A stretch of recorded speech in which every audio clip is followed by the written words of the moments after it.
Welcome to the Jaybefaunt channel. I'm your host, Jaybefaunt. It's so good to see all of you guys here on this beautiful Tuesday afternoon. It is November 4th, 2025. We are live.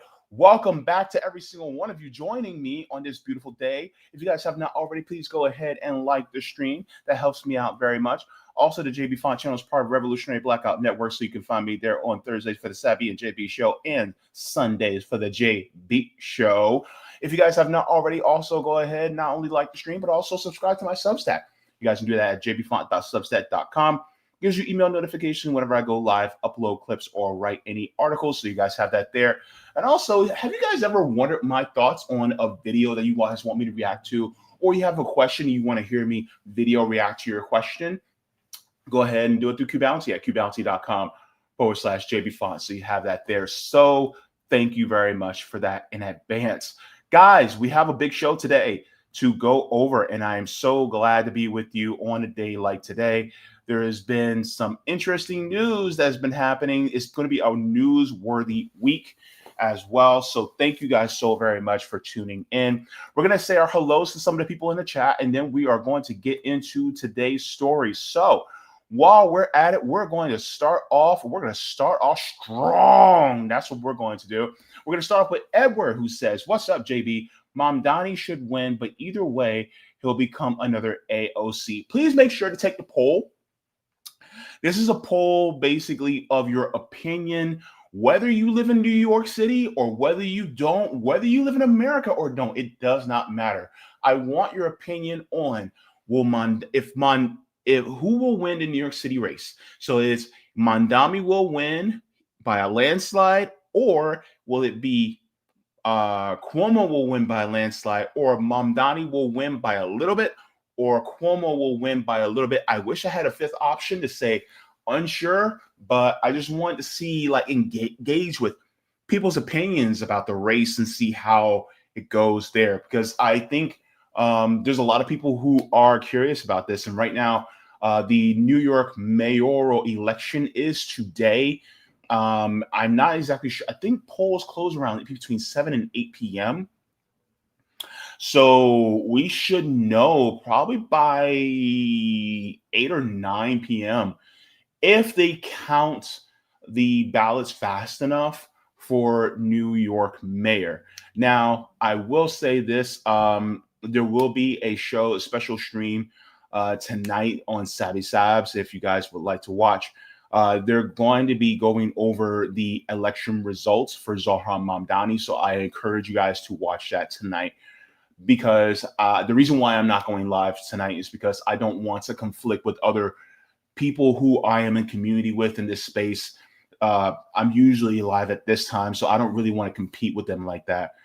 So I really would like for them to get more of, the crowd. So I'm going to be talking about previewing what the results may be today, and we'll be getting into that discussion as well. If you guys have not, please go ahead and like the stream on your way in. Zero says, "It took Noah, one man, not 100 years to build the ark, but us millions, and over thrice that time.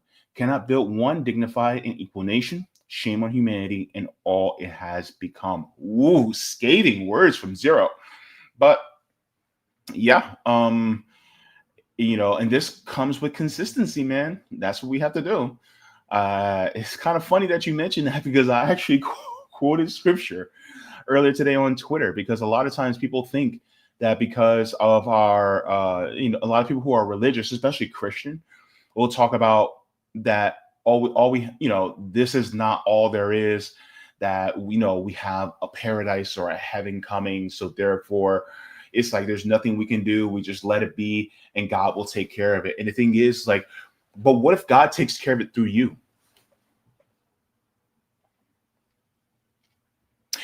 Hebrews chapter 2, verse 26 says, "Just as this body without the spirit is dead, so is faith without works is dead." Oh, y'all forgot I was an evangelical for almost 20 years, right? So the thing is, that's the things. But thank you very much for that, Zero. I think a lot of people really need to wake up and realize that if you are somebody who is blessed by God, then why aren't you using those blessings to bless other people in order to cause better conditions for them while they're alive. Jesus also said, to the least of these, you did, my brothers, you did it to me. What are we doing to the least of these? There you go. There you go.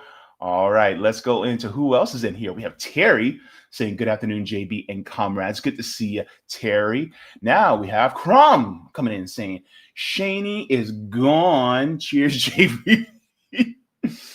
Oh my goodness. Oh, we're going to talk about that. Jacqueline coming in saying, hey, JB, hey, everyone. I chose mamdani by a landslide, but not because I particularly like him, but he is the best of the bunch. Yeah, thank you very much. We're going to go back. I'm going to take you guys back in time to a conversation between two famous people. And that conversation is actually quite timely today. And I want to get into that because once you guys hear what they have to say, it's going to be like, wait, that could have been said today. And this is something that was over 30 years ago. So we'll be getting into that in a second.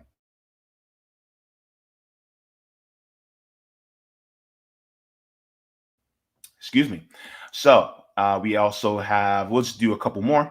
We have Zoe coming in saying, ding dong. Oh my God. You're not going to get me in trouble. You're not going to get me in trouble, Zoe. Mm-mm. Mm-mm. Mm-mm.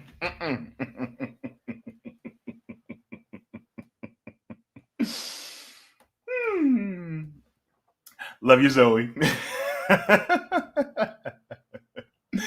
Jace Hart coming in saying the Lord helps those who help themselves. Well, we can do it collectively too. We got Holly coming in saying, hi, JB. Hi, Holly. Good to see you. All right, coming in hot like Holly. Holly Hot. Ooh, that should be a nickname somebody gives you, Holly Hot or Hot Holly, because you always spitting fire. All right, everybody. So let's get into what we're going to be talking about today, because I think it's going to be a really great show to really get into these things. But before we do that, just want to thank you guys for tuning in. Also, next week, I will be having a big announcement for the channel. And I can't wait to tell you guys. Once it happens, then I will need you guys' support as much as possible. But this is going to be a new ground that I'm breaking. And so I cannot wait to get into that. It's going to be exciting, by the way. So it's going to be great for this month of November. And my channel technically is officially 4 years old.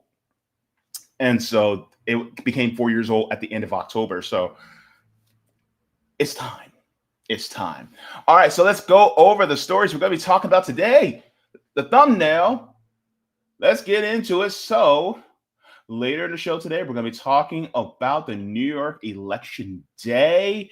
This is going to be interesting. Why is Donald Trump there? Why is he looking the way he looking? Well, we're going to get into that because there's some shenanigans afoot. So we'll be getting into that, and this is why Zoran Mamdani is looking so grateful for some reason. So we're going to be getting into that. We're also going to be talking about, well, the penguin's dead.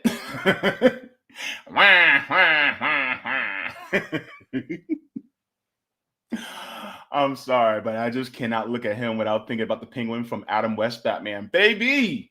We're going to be talking about that, but we're also going to talk about his history of being a monster. So we're talking about that. But the first story I want to get into is about quotas revealed. We're going to be getting into this story, and this one I saw and I was just like, no, they are not. It's like we've known this for a while, but some whistleblowers that came out. And so you know what I say about this story? Duh. This is the duh. All right. So we're going to be getting into this story because I found this out and I was just like, no way. They're actually talking about this now. So I'm going to get into that. Let me make sure I have everything set up and ready to go. All right. So let's get into this. All right.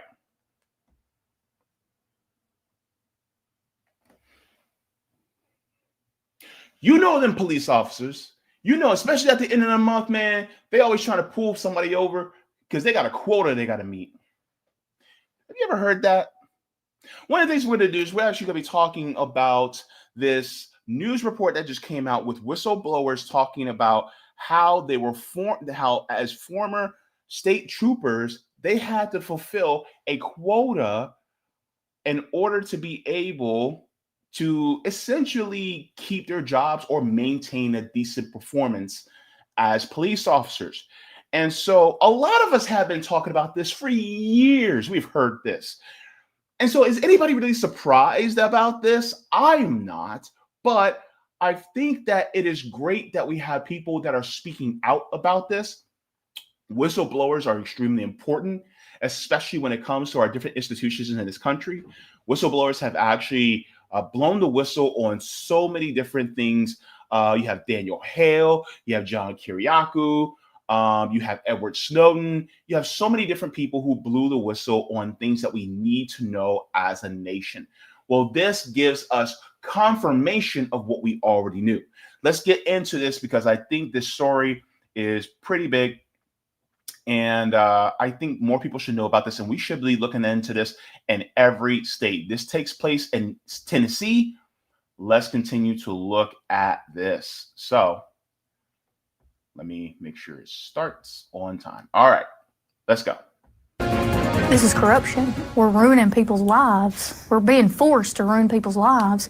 Former state troopers are coming forward tonight, blowing the whistle, they say, on a quota system that's leaving innocent people charged with crimes they did not commit. Good evening. I'm Lauren Lowry. And I'm Marius Payton. I'm Tracy Cornett. The next time you're out driving on the interstate, especially late, you're going to be thinking about what WSMV4 Investigates has now uncovered. Chief investigative reporter Jeremy Finley is here with the latest on his sobering problem investigation. Well, guys, what we've uncovered is more than just two former troopers coming forward about what they say is a system designed to pressure troopers into making as many DUI arrests as possible. We've also obtained a secretly recorded meeting and internal maps that troopers say explains why so many innocent people are being charged with DUI.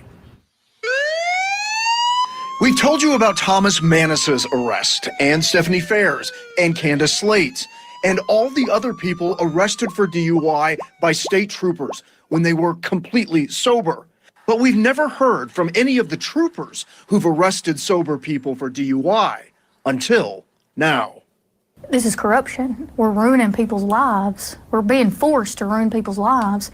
Do you know if you've ever arrested a sober driver for DUI? Yes, sir. I'm sure I have. Former troopers Ashley Smith and Adam Potts say there's a reason so many innocent people have been arrested for DUI in Tennessee by state troopers.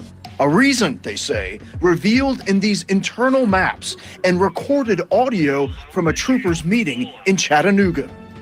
Arrest every DUI that you can get your hands on. We've always thought this was a great thing because you want to get drunk drivers off the road. Do you feel like that this push to get DUIs is eventually having a negative outcome? Absolutely. There's pressure to arrest DUIs. Potts says it's not just pressure. It's a quota. I have to ask you, did you ever feel pressure just to pull someone over and arrest them for DUI just to make a quota? Absolutely. It's something direct. So, look, we were told many times, oh, that's hogwash. There is no quota for police. You know, just make sure that you're following the law. You don't have anything to worry about. And next thing you know, guess what? You get pulled over and they're like, I think I smell alcohol. You don't smell no damn alcohol, but you're lying because you got to fulfill that quota just so that you can get a good performance review. That's what it is. And so when people talk about defund the police, this is the type of stuff that they talk about. Because why are we spending taxpayer money up the yin yang just to arrest people who are not guilty of anything? Just to fulfill a quota? Why are we doing that to fulfill a quota? What are we actually doing this for? Is it because we need to keep the jails full? Is this because not only do some jails who may also they may also have a partnership with a corporation. Also, the food that's supplied to prisons, right? They probably have to fulfill a quota for that. They probably have to fulfill a quota for, keeping the laundry up in jail and food in jail. They might have to also, a lot of these companies, there are also telecommunications companies where you have to pay so much money in order to be able to accept a phone call from a jail. All these people got their hands in the pot saying, you guys need to arrest more people so that we can make more money. And so that puts pressure on police in order to be able to push more people into jails, even if they're innocent. The problem is systemic. It's not you should just follow the law and nothing bad will happen to you. There are people literally following the law right now, and guess what? They are being targeted too. People who are literally following the law, all because police have to fulfill some dumb, stupid, idiotic quota that is built on greed. And see, this is why a capitalist system is so dangerous.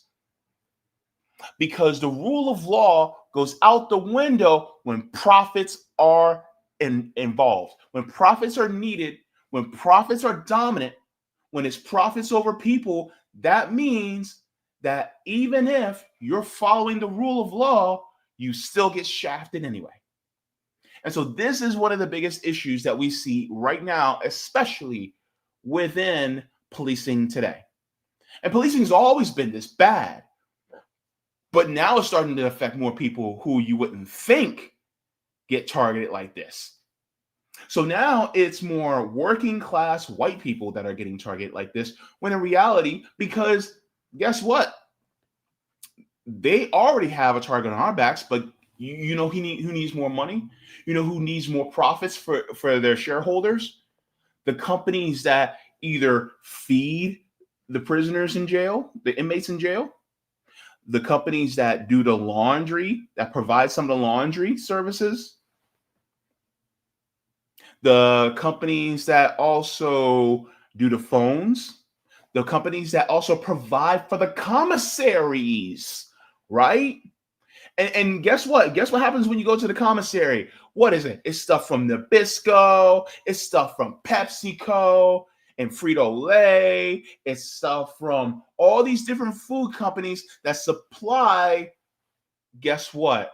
The jails with commissary items. And then they uptick the price on them so they can make more cash because they know that that stuff actually has value in prison. A honey bun goes far behind bars. Okay?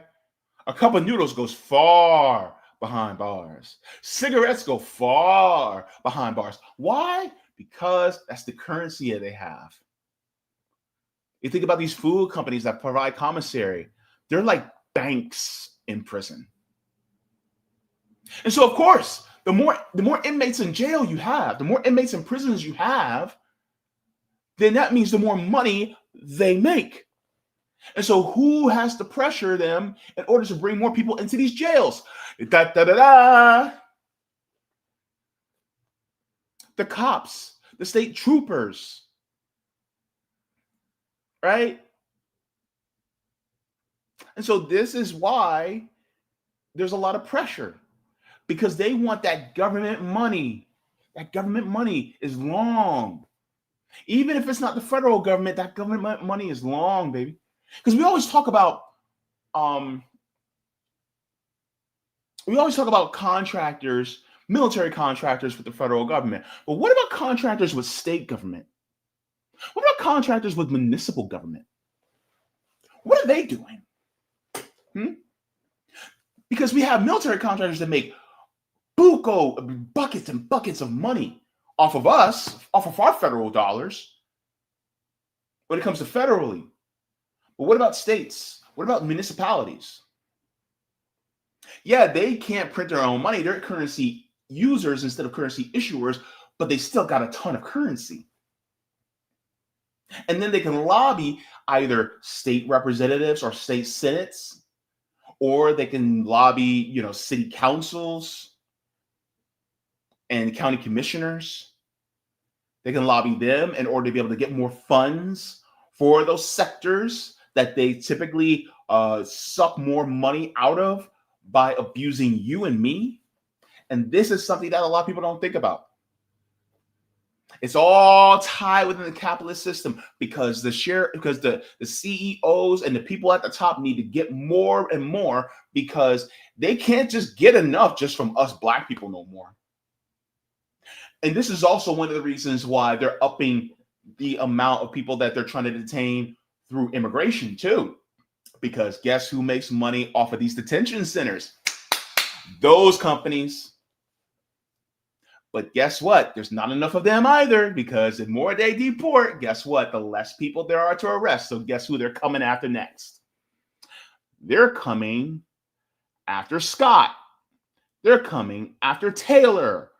They're coming after Seth. They're coming after the white folks. And the working class white folks are always caught in the crossfire when it comes to anybody that focuses on the marginalized. Any group that demonizes the marginalized, guess what? White people, I want you to know this. Whenever they come after the marginalized, always know in your mind, you're next. You are next. And so this is one of the reasons why it's so important that we have solidarity across the board when it comes to who targets us and who targets our contemporaries who are marginalized in other different areas. So let's continue this. So here is the meeting that they had where they actually have one of the chiefs talking about meeting the quota. It's something directly addressed in recorded audio from a meeting with Captain Patrick Turner out of Chattanooga, obtained by WSMV4 Investigates. I'm passing on the message of what the command staff wants. What does hard work look like? Well, it could look like arresting 100 plus DUIs a year. In that meeting, it's stipulated to troopers on the midnight shift, 100 DUI arrests will be required each year per trooper. If they're DUI, I want you to load the jail full of them. Turner also talks about What did he say? See, this isn't crime. This isn't about crime prevention. This isn't about prevention. This is about making money. What did he say? Hold up. What did he say? required each year per trooper. If they're DUI, I want you to load the jail full of them. If they're DUI, I want you to load the jail full of them. Not let's try to prevent people from getting DUIs. Let's try to prevent people from, putting their lives and the lives of other people who are around them at risk. No. The point that they want to make is they want to load up the jails. Why do they want to load up the jails? Why do they need to load up the jails? This isn't just some conspiracy. We're talking cold, hard facts here. That there is money to be made. There are palms to be greased. There's cheese to be grated. This is exactly the capitalist system that we live in. And that's exactly what it is. They got to make as much money as they possibly can. So they got to keep you in the system. Even if you're innocent, even if you have not done anything wrong, they have something to target you about. Look at how many people who are brown that are being targeted by ICE right now. And some of them are U.S. citizens. And they're being targeted right now by ICE. Why? Because there's money to be made. That's what it is. This is the public-private partnerships that they like to advertise and say, oh my God, we got a public-private partnership. Aren't we so great? This is exactly what it is. Because you have profits when it comes to law enforcement. Profits in law enforcement are something that are made to screw over other people because they got to make more. Profits, law enforcement is no longer not for profit. It's no longer nonprofit.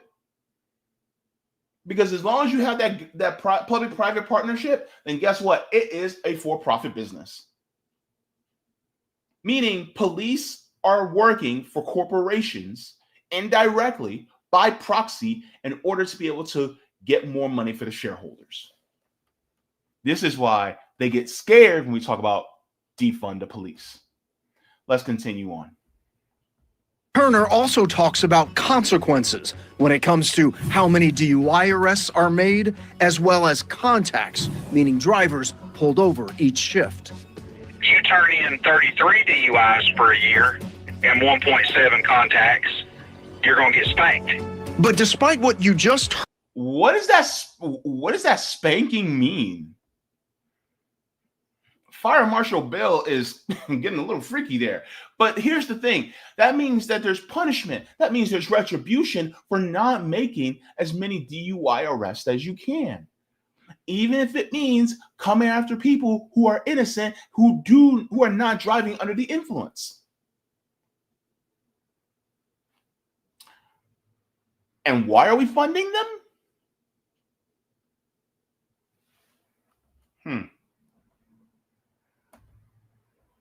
Let's continue. This is what the THP emailed us. Quote, the Tennessee Highway Patrol does not have or use quotas for traffic stops, citations, or arrests. And there's more. In emails obtained through the Open Records Act, Captain Bruce McCarley sent out maps this year. Subject line, DUI map. It shows every county in District 8 and every trooper with a number next to it. These former troopers say those are the numbers of DUI arrests made by each trooper. What is the message to you all? Why send this out to troopers? You're not doing good enough because somebody else is beating you with the DUIs. You need to do better. These former troopers say there are incentives for troopers to make DUI arrests. The advantage of arresting somebody, whether they're really drunk or not, is I continue to get that premium overtime. So does that translate to troopers feeling like, if I'm working this shift, I've got to find somebody to arrest? Absolutely. So he said you get that premium overtime. That means that there is a financial incentive for police to arrest you.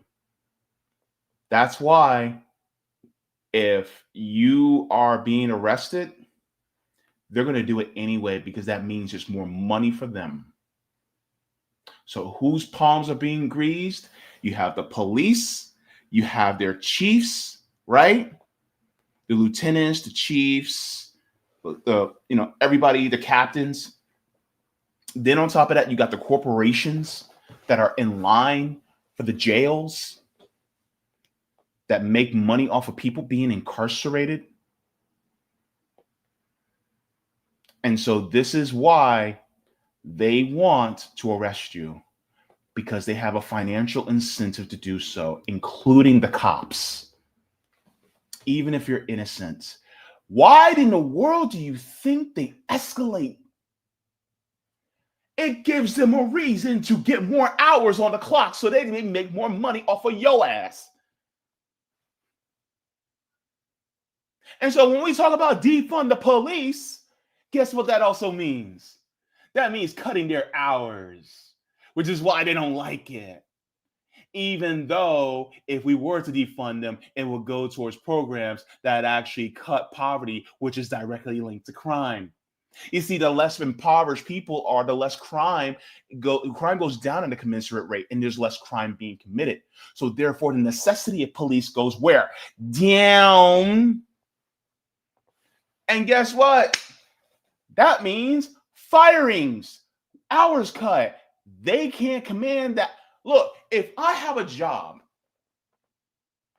where I can have a superiority complex, have a God complex, be able to rule over people with impunity who are slightly lower than me that are still working class, and then make more money off of being abusive to them, then of course you're going to ramp it up. There's no sense of duty towards your community. The only sense you got to is making sure that bank account and that 401k is full. This is why, for many of us, especially those of us on the left, it's ACAB all day. I said what I said. Go cry to your big mama about it. And so here you go. And thank goodness these whistleblowers are blowing the whistle on this. Let's finish up. For full transparency, both Potts and Smith were fired by the THP. Potts pleaded guilty to leaving the scene of a single car accident involving his personal vehicle. I made a mistake. I had to crash off duty. And the THP is seeking to decertify Smith, accusing her of helping a family member to get out of a DUI. She's fighting that claim before the state. The THP may simply say that you're just a disgruntled employee, and that's why you're coming forward. I would have said something before if it wouldn't have been career suicide for me. As for what the THP says about their claims and everything else we've obtained, we don't know. Colonel, this is Jeremy Finley with Channel 4. After we tried to speak with the head of the THP in August and he drove away in a car, we once again sent our findings to them, asking for an interview. Instead, they sent a statement reading in part, troopers are highly trained and expected to use their judgment and make necessary traffic stops based on observed violations and public safety needs. I think they really don't care about the citizens. I think they care about the way it looks, the perception. They don't care about citizens. They care about the way it looks and the perceptions. Because there's also politicians that need the arrests to go up. Because then that makes it look like they're more what? Tougher on crime, which means that people will feel like their things are safer for them. And so that means the votes are going to go towards them. When in reality, police actually aren't making things safer. Also, if you have not already, I want you to go ahead and Google, do police have a constitutional duty to protect you? And you will be interested to find out what the Supreme Court ruled. TLDR, no, they don't.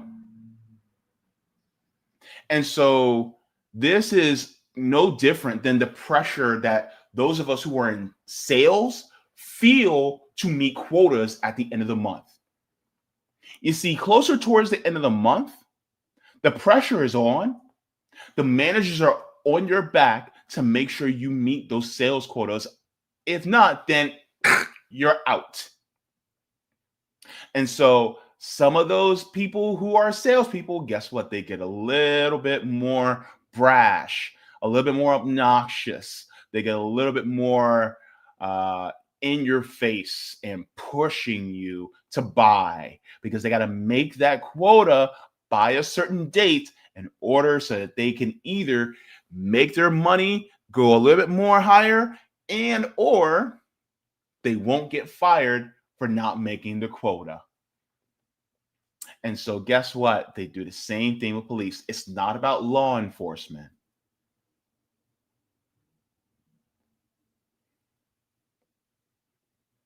It's about maintaining this system that exploits you. And the whistleblowers that blew this whistle, like we're saying, duh, we've known this for a while. Let's take a look here that I wanted to share as well. This talks about police quotas. This is out of the University of Pennsylvania, Penn Carey Law. So it says intellectual life at Penn Carey Law. Here it goes. It says in the abstract. Now, this came out about 4 years ago. Let's take a look here. Let me make sure I have this big enough. It says the American public is slowly recognizing the criminal justice system's deep defects. Mounting visual evidence of police brutality and social protests are generating an appetite for something different. I just want to remind people, this article came out in 2021. What happened in 2020? Yeah, a knee was on somebody's neck for over 8 minutes and then they died. And that person who died, his name is George Floyd. The officer was Derek Chauvin. And so now people were looking very closely at what police were doing. What is the actual real purpose of police? And are they actually effective in actually combating and preventing crime? Let's continue on into this article.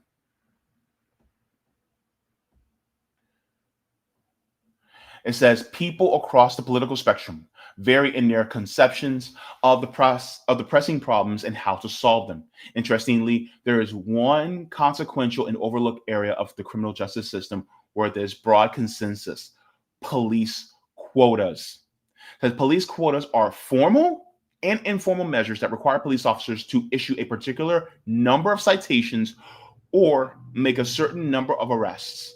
Although law enforcement leadership typically denies implementing quotas, courts, legislators, and officers have all confirmed the existence of this practice and linked it to odious criminal justice problems such as racial profiling, policing for profit, and over-criminalization. These problems have led legislators in so many states to implement statutory prohibitions on quotas. Some of these statutes are of recent vintage, and others are decades old. Nevertheless, these prohibitions and their attendant litigation have escaped sustained analytical scrutiny. Legal scholars typically overlook police quotas, subsume them with other categories, for instance, broken windows policing, or give pat acknowledgement of their existence without explaining how they work. So this talks about police quotas, and basically, really, police quotas are dangerous because it puts a bigger target on our back as citizens. And it basically generalizes and sweeps people who are innocent into the same camp. And even though, and then on top of that, people who may commit crimes, what are we doing in order to reorient the system in order so that they will be less likely to commit crimes, less likely to want to commit crimes or feel that they need to? But the thing is, we're not interested in that. We're interested in putting a Band-Aid on the gaping wound. And so this is why I wanted to bring this up, because I thought that this story needs to be told, that you now have state troopers who are whistleblowing about the quotas that are put forth with different institutions of law enforcement. And so my question is, are there quotas with the district attorney's office for getting a certain amount of convictions? That's my question. We all know about the prison system, and especially how they have to keep prisons, at a certain occupancy rate. I think this also applies to jails too. But just like I said earlier, this also can apply to the companies that supply the food for commissary, the toiletries for commissary, it could be about, for instance, the clothing and sheets and linen that they have to provide and or clean, right?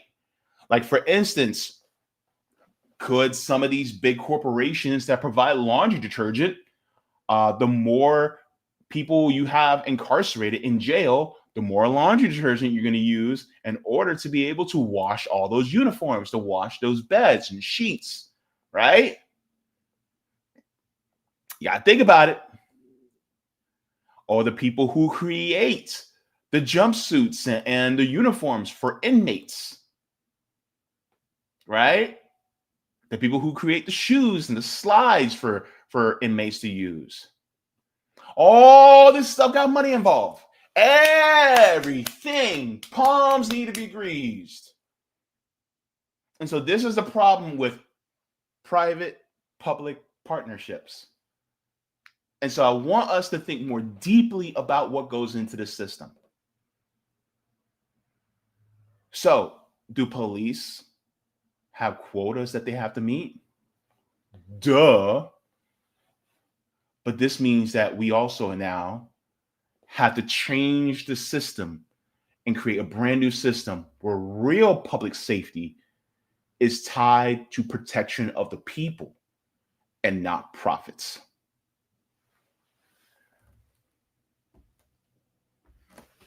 Like the stream. Thank you very much. Let's get into the comments. I cannot wait to hear what you guys have to say. Let me check to see on the Rumble to see if we have any Rumble rants. And if not, then we will move on to the other comments in the chat. Okay. We're good there. Oh, you know what I forgot? I forgot the kick. Hang on. All right. Let's check and see if we have any. Okay. Looks like we're good there on the gifted subs. We're good there so far. Okay. Whoop. Oop, I didn't mean to do that. Okay. All right. Let's get into the rest of the chat here.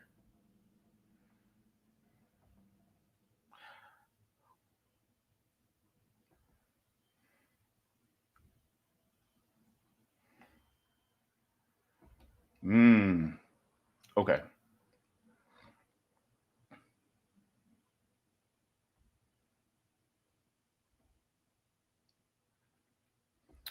Let me see.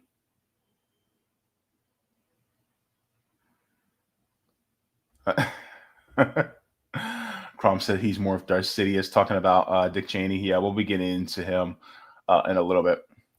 All right, so Edward says quotas never seem to deter crime rates. They always go after blacks and Latinos. Very true. Very true. Let's get into this. Crom says forced BS. Conscious supersedes authority. Yeah, unfortunately, they feel like they're stuck between a rock and a hard place because they have to make, money for rent. And my thing is like the institution of policing is so bad. Like, bump it, leave, quit, do something else. Because the problem is that police, it's a white supremacist institution that honestly, I don't think anybody should be willing to be in because it does not really protect us. It protects property, but for whom, right?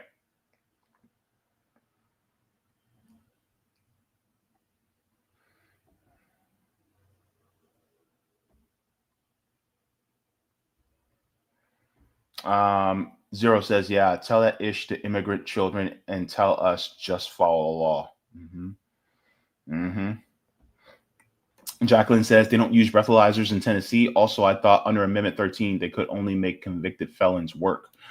It doesn't matter if they have a breathalyzer. Like, breathalyzers can be used, but the doctor can say, well, I smell, or maybe they don't smell, but they suspect somebody being under the influence. It could be alcohol, or it could be other different types of drugs. And really, it's just a suspicion. And so then these people are detained, right? Detained and then arrested. And then if they're, innocent, well, then, okay. But they're still in the system permanently now. And that is not good because now, guess what shows up on job applications whenever they have to do a background check? It's sad. It says also, I thought under Amendment 13, they could only make convicted felons work. The thing is like, so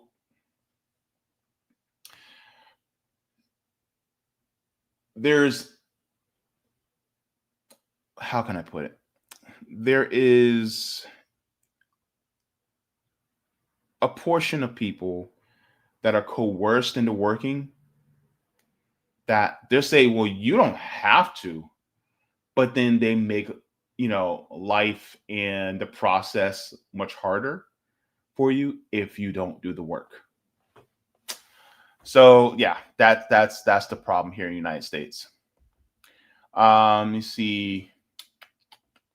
CBC voter, good to see you. Says happy Taco Tuesday at JB. Yes, I just had a quesadilla, by the way.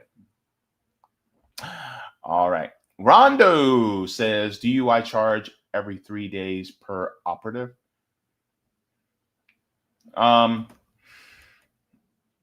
Yeah, they're supposed to be doing basically 100 DUIs a year. So if it's every 3 days, that means that's what, 10 DUI, around 10 DUIs a month. So yeah, about.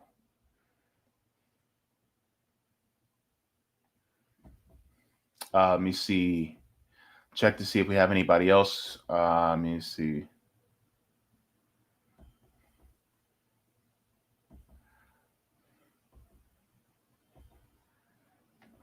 Let me see here. A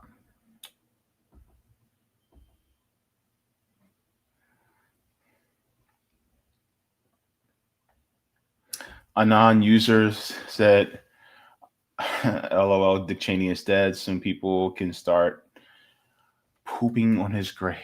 Oh my gosh. Oh man. Let me see. Zoe says hospitals are in an industry in this way, but I know you know all about that. Yeah, there's a lot of hospitals that are in partnership with it too. Chris says there's a catch to the 13th Amendment as it is. It still allows slavery just in a prison context. Happy Tuesday. Yeah, that's basically it, all right, quesadillas for the win, Crom. Hey. I had a big quesadilla before this, so it was good. All right. So moving on, we're going to be getting into let me make sure I have this up. JB, come on, bro. Let me see. I forgot to put something up. Oh my goodness, JB has been off his rocker today. Okay. Make sure we get this up here. All right. Yep, we got it. Okay. All right. So before we move on, one of the things we're going to do is we are going to do what? We're going to thank the patrons, because that's exactly what we do. That's the type of guy I am, because I am grateful. I am thankful for every single one of you. So let's take a look and thank the patrons and take a look at the tiers. So thank you to all of the patrons on Patreon. Without you guys, we would not be able to have this. We have Mega Jaybefaunters, Super Duper Jaybefaunters, Super Duper Jaybefaunters, Super Jaybefaunters, Jaybefaunters. We have Comrade, Solidarity, and JB members. And thank you to all new members. I already mentioned this one person, and I forgot to delete that one. But thank you so very much to all new members for keeping the lights on here. Appreciate it very much to all of you. Now, if you guys have not noticed, my channel is demonetized. So if you like to support the channel, you support via Patreon or PayPal. So there you have it. Let's get into the second story that we're going to be getting into today. We're going to be talking about, so we already talked about quotas revealed. We're going to be getting into the penguin himself, Darth Sidious, Dick Cheney. Well, all right. It shouldn't have taken this long. Let's get into it, folks. It shouldn't have taken this long. Why was he allowed to be free and live his life to an old man in his 80s and die peacefully without having to face the crimes that he committed against millions of people? Why in the world was it allowed that somebody like this, a monster, was allowed to continue to live his life in a free way? Doesn't make any sense. I thought we were supposed to be a country of laws, but apparently not. And so as you have probably noticed from the thumbnail, Dick Cheney has died. And people who aren't as politically engaged may remember him, may not remember him. But Dick Cheney was a monster. Oh, he was bad. He was very bad. And so the problem is that a lot of people who don't know about Dick Cheney, we need to educate people about who this man was. And Dick Cheney was really a disgusting human being. One of the things that I want to do is share with you guys who Dick Cheney was. So Dick Cheney was the vice president of the United States, basically from 2000 to 2008, right? Under the George W. Bush administration. So I want to share what happened during this time. Dick Cheney, as he was vice president of the George W. Bush administration, helped oversee the war on terror that took place subsequently after 9/11. And so there were wars that were waged in West Asia as well as in Africa. And in these areas, there were millions of people that were murdered, all in the name of national security. And one of the main people, one of the main proponents of this was Dick Cheney. And so one of the things that they did was torture. And some people may say, oh my God, this is America. This is not who we are, baby. This is exactly who we have been. Where have you been?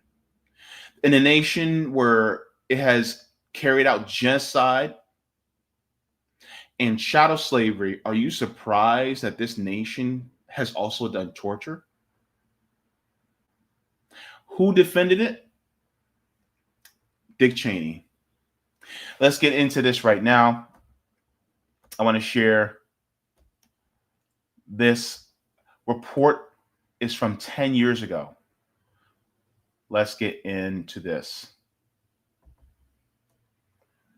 No apologies, no regrets from former Vice President Dick Cheney for the harsh CIA interrogation techniques used on terror detainees after 9/11. What the Senate Intelligence Committee labeled torture in its blistering report this past week, the former VP today called necessary as he delivered a powerful counterattack this morning on NBC's Meet the Press. Mr. Cheney took strong exception to that Senate report and, contrary to its conclusions, told our Chuck Todd that the interrogation techniques absolutely worked. NBC's Kristen Welker is at the White House tonight with more on this. Kristen, good evening. Lester, good evening. Facing heavy criticism after the Senate intelligence report was released this past week, former Vice President Dick Cheney was unapologetic today and said the Bush administration got it right. Former Vice President Dick Cheney unwavering in his support for the harsh interrogation tactics that happened on his watch, today ratcheted up his defense on Meet the Press. I'd do it again in a minute. Cheney argued the methods, including prolonged periods of waterboarding, were necessary in the wake of the September 11th attacks and insisted the procedures were not torture. Torture was what the al-Qaeda terrorists did to 3,000 Americans on 9/11. There's no comparison between that and what we did with respect to enhanced interrogation. A fired-up Cheney called the report politically motivated, and that was his more tempered language. I won't use the word on your show. It may be family. It's a crock. It's not true. And he disputed the report's claim that the interrogation tactics provided no credible information. Absolutely All of not. this information in here, no seed of doubt that whether this worked or not. It worked. It absolutely did work. But one of the strongest critics of the program, Republican.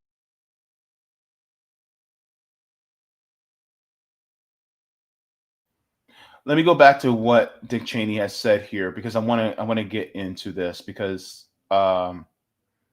about talk about how it worked.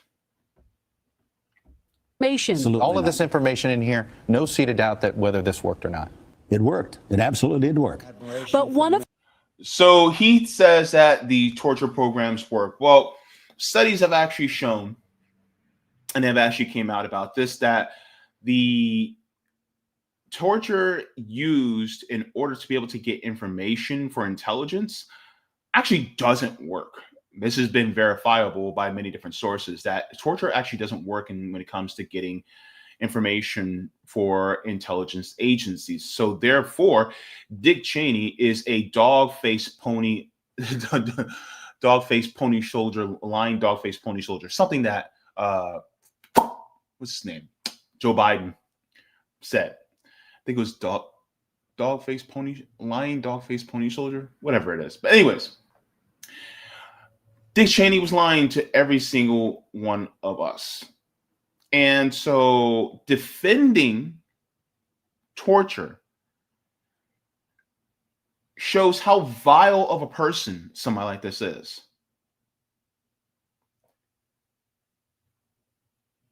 And if I see one person, I got to be careful with how I say this. If I see one person trying to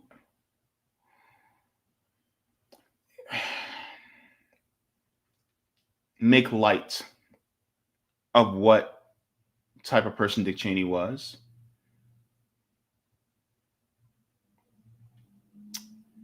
that means that you have amnesia. Dick Cheney oversaw the deaths of millions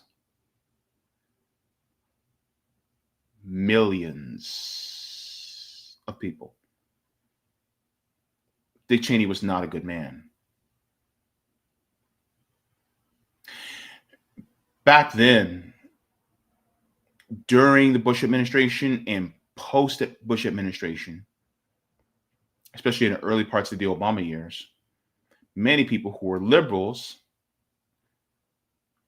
made caricatures of Dick Cheney as Darth Sidious.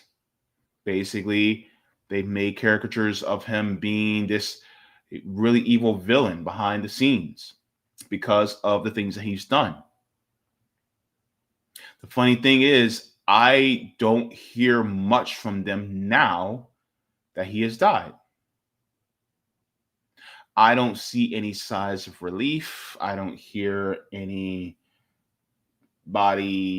saying anything, speaking the truth about who he was and what he did. And so my question is, why are liberals so quiet? Have we recycled and whitewashed his history so much to the point where they really are silent? By the way, this is the same guy that endorsed Kamala Harris for president.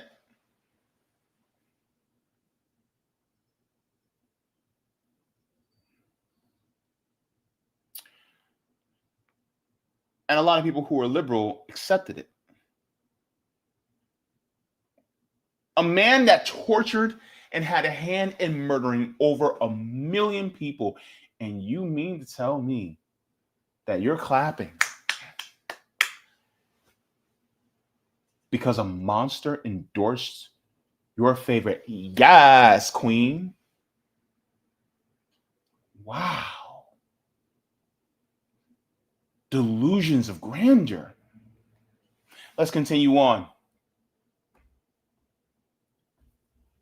The strongest critics of the program, Republican Senator John McCain, who was tortured as a prisoner of war in Vietnam, took to the Senate floor this week to argue just the opposite. I know from personal experience that the abuse of prisoners will produce more bad than good intelligence. And today, McCain again questioned Cheney's claim that the techniques worked. It's not about them. It's about us. It's about us. What we were, what we are, and what we should be. Democrats. Hold on, wait a minute. Okay. First of all, John McCain, who passed away a couple of years ago. John McCain was a neocon. He never met a war he didn't like. Let's put that out there right there. Now, the fact that John McCain is actually criticizing Dick Cheney shows you how bad Dick Cheney was. If you got John McCain going against you, my goodness. Oh, ho, ho. Dick Cheney was bad. And John McCain, he talks about torture, but people fail to also acknowledge that John McCain was trying to bomb Vietnamese communists when they were literally fighting against U.S. imperialism and colonialism in their own country to protect their land. John McCain is the American equivalent of an IDF soldier. Attempting to bomb. And the people, the Vietnamese, most of them were just rice farmers trying to live their lives. So yeah, he got caught. And even then, he's like, oh, it's not about them. It's about who we are. No. Let's make it about them. Because you should not be engaged in torturing other human beings. That is deplorable. That is awful. That is monstrous. So yes, let's put it also on them that they shouldn't be subject to that either. It's not just about our inner values. It's about the value of human life.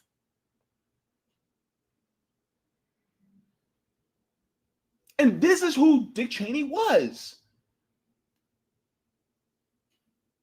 And it should not have taken this long. He should have been in The Hague. He should have been in the orange jumpsuit. He should have been arrested for the crimes that he's committed against humanity. And yet he got to live out his life till he got old and gray and got to be surrounded by grandkids and loved ones and got to fall asleep peacefully in death. And yet,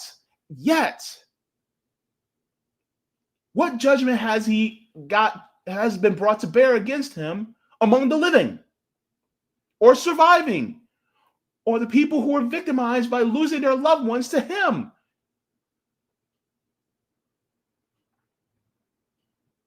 This is who Dick Cheney was. If we're going to talk about history, we got to talk about it all. And we have to be brave about it. We got to be big boys, girls, and people. We got to talk about it. And you got to wrestle with that fact. You got to wrestle with that fact. But it is what it is. That's who he was. Let's continue on. Pratt said what happened was in fact torture. With respect to waterboarding, and the vice president is obviously comfortable with it, I consider it to be torture. Still, there seemed to be little appetite on either side of the aisle for reopening a Justice Department investigation into those responsible for the program. The big question now, what this debate means for the future of the CIA. I think that going forward, you'll see CIA officers very hesitant to use many of these kinds of techniques as long as they remember this investigation. But it's hard to change an institution for many generations. Now, Cheney also disputed the report's claim that President George W. Bush wasn't regularly briefed on the interrogation program. Cheney saying today, quote, "That's a flat out lie." That's the part I want y'all to hear. Because everybody's like, oh my goodness, well, George W. Bush didn't really know what was going on. Dick Cheney was like, yeah, he knew everything. Oh, he knew it all. He was involved.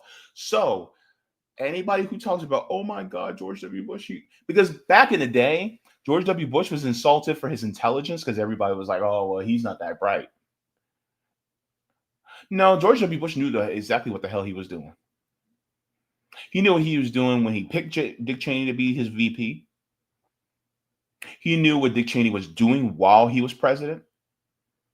So yes, George W. Bush is also just as much of a monster as Dick Cheney is, if not even worse.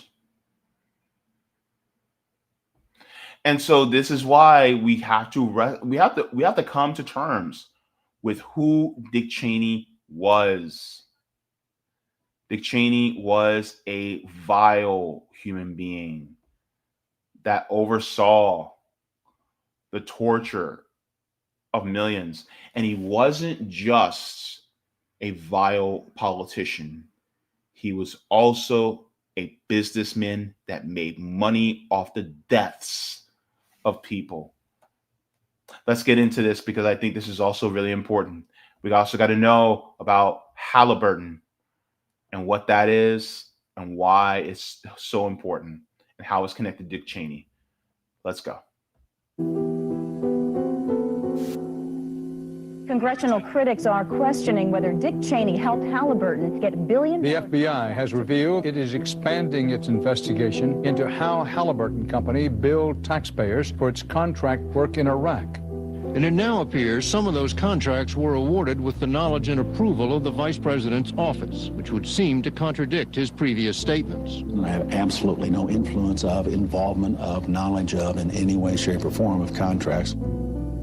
We did a report that took 2.5 years, $600,000, 33 people, including 10 investigative reporters on 6 continents, looking at private military companies and outsourcing war all over the world. And we noticed that in 1992, there was a contract of $9 million given out to a company, Kellogg Brown and Root, to study the idea, should the Pentagon start using the private sector to do some of the support type functions like food service, latrine duty, but even maybe some military things as well. What did I just say about the last segment? What did I say in regards to our criminal justice system and how there are a lot of palms that need to be greased in order to be able to keep those big corporations solvent so that they can make more money off of our incarceration? Well, this also applies to the war machine. And guess who was making money off of the wars that they were starting and continuing? There was a financial incentive to keep the wars going. This is who Dick Cheney was. He was a merchant of death. A merchant of death and destruction. Let's continue. And the Secretary of Defense at the time was one Dick Cheney. So Cheney gives the contract out. Kellogg Brown and Root comes back and says, this is a terrific idea. The next 10 years, they get 700 or 800 contracts to do just that. Well, I ran Halliburton. I'm proud of it. Halliburton's a quintessential. This company brought in a Rolodex guy, a former U.S. congressman, defense secretary, chief of staff to a president, to make sure that he could get doors opened, not only in Washington, but in capitals all over the world. And so Dick Cheney was the epitome of corruption, the epitome of it. Got into Congress, made his way all the way up to Secretary of Defense, and a military contractor had their man on the inside. And once he became VP, Halliburton cleaned up. They cleaned up. Made billions of dollars off of the lives of innocent people. That's who Dick Cheney was. Why, oh, why did it take this long? Why did it take this long at all? Because we live in a capitalist system where profits matter more than the lives of people. And it's not just people limited to within our borders, it's also everybody around the world. yes, he becomes personally wealthy from that. No question about it. His net worth went from $1 million or less to $60 or $70 million in the span of 5 years. Are you ready to take the oath? I am. please raise your right hand and repeat after me. So we elected a government contractor as vice president. Congratulations, Mr. Vice President. This could be. We elected a government contractor as vice president. Do you see the problem with money in politics? This is something that you cannot reform. I know a lot of people who, especially progressives, want to be like, oh, well, we just got to vote for the right people and we got to push these right type of policies and then we can reform the system. No, baby, you can't reform the system because the system is corrupt. It's been corrupt ever since its inception. There's no reforming this. None. Nothing. Nada. You cannot do it. Nada. ¿Qué tu problema? You cannot do it. What in the world is wrong with wanting to change the system fundamentally? Oh, because people are scared. Well, guess what? A lot of things are scary. But you know what's even more scary? Having people like this Adam West looking Batman villain that's running our government and making millions of dollars off the deaths of people. That's scary. And keeping a system that allows for somebody like this to exist.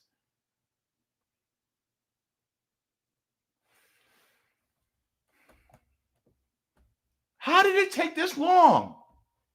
Indonesia, sounds like Russia, Nigeria. No, it's the United States of America. And everything I just said is entirely legal, and it is our system of legal corruption. If I am sure of anything, I'm sure of this. Vice President Cheney had nothing to do with the award of any contract to Halliburton. He wouldn't pick up the phone. He wouldn't whisper in someone's ear. I know it. He just wouldn't do it. It looks bad. It looks bad. And apparently Halliburton more than once has overcharged the federal government. That's wrong. I cannot believe this. You got John McCain to demonize you, to talk about you in this way. You got a neocon saying, oh, this dude's bad. That's like having John Bolton go, whoa, this guy is too much.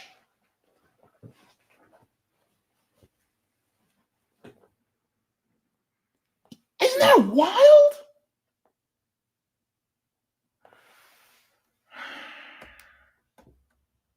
My goodness. Would you tackle a problem like that? I would have a public investigation of what they've done. What's that? Vice President's on the phone? Okay. Probably have to take the call.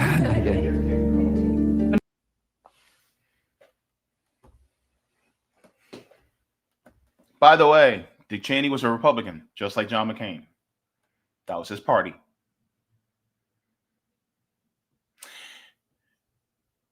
And people go, well, JB, what is the, like, who was the people who we had a hand in the murders of, right? Well, let's get into this because I think it's important that people show and people know who he was connected to. So I want to share this. There's two clips that I want to share because I think this is important. So let me share this first from Tom Hartman, because this tells about the facts. Now, these are all from years ago. Let's get into this. Remember Tom Hartman? Let's go. A report has just come out showing that our invasion of Iraq left 1 million Iraqis dead. 1 million. That's 5% of the entire population of the country. Can you imagine? Think of, most of us know in our circle of friends and people, acquaintances, whatnot, at least 20 people. If 1 out of every 20 people you know is dead as a result of an invasion from, let's say, Canada or Mexico, do you think you might be a little PO'd at Canada or Mexico? Or if China or, whatever, Saudi Arabia had come over and killed 5% of the population? We'll be back.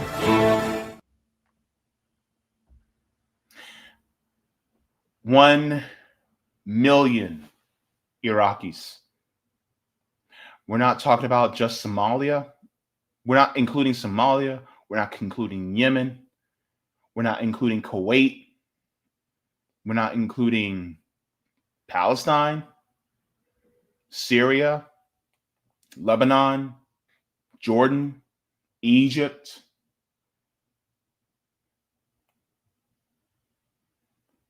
We're not including any of those countries. Just Iraq, not Iran, not Afghanistan. That's how many people were murdered just from one country in the war on terror. Imagine, and then think about how many billions that were spent and how much money Dick Cheney made off of that war.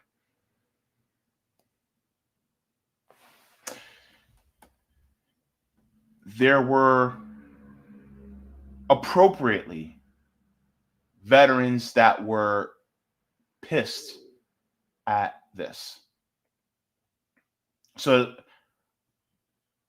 here's a veteran coming up against George W. Bush, who was Dick Cheney's boss, the president of the United States.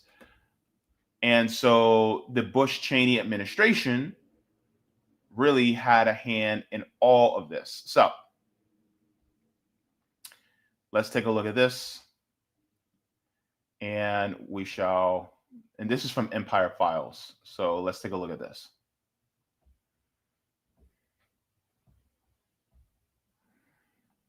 Was around too. And Mr. Bush, when are you going to apologize for the million Iraqis that are dead because you lied? You lied about weapons of mass destruction.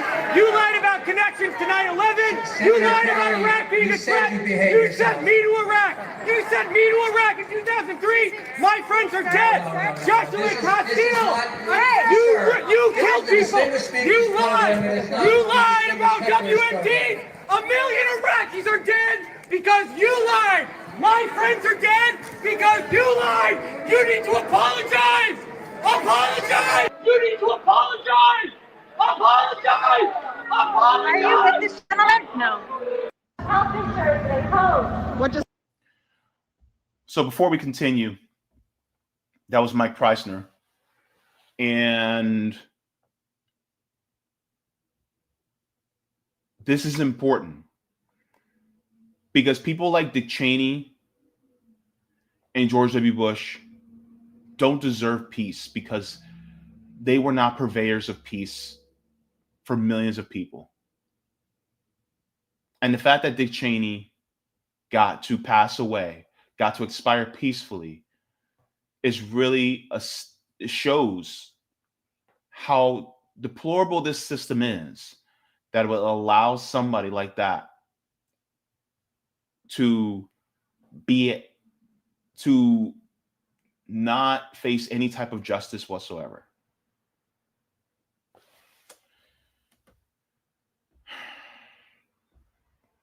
What happened? I'm wondering if they're going to arrest me, but What just happened? I just disrupted George Bush speaking. They dragged me out.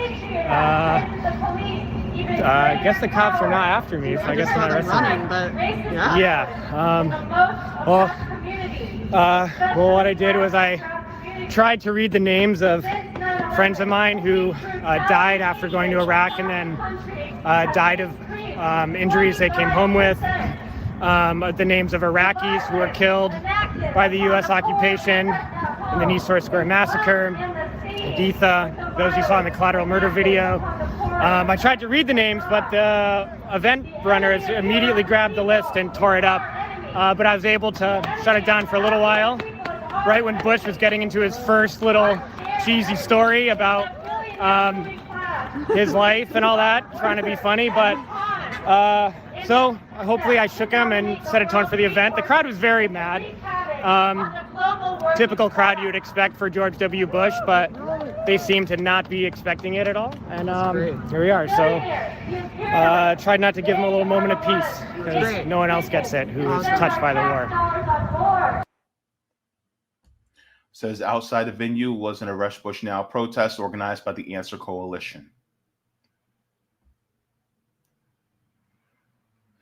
So that's basically what type of pushback that somebody like a Dick Cheney should have gotten. And the fact that it seems that there have been a lot of people that have went quiet, especially when Donald Trump came along, because Donald Trump basically diverted a whole lot of attention and ire away from Dick Cheney. When in reality, Dick Cheney should have also, should have continued to receive no peaceful dinners, no peaceful commutes. He should have been criticized, and honestly, really, he should have been arrested and tried for the crimes that he's committed against humanity. And so this is why I wanted to talk about this, because somebody like a Dick Cheney, even though he died, I think it is sad that he got to die without ever facing justice for what he has done. He has died without ever having to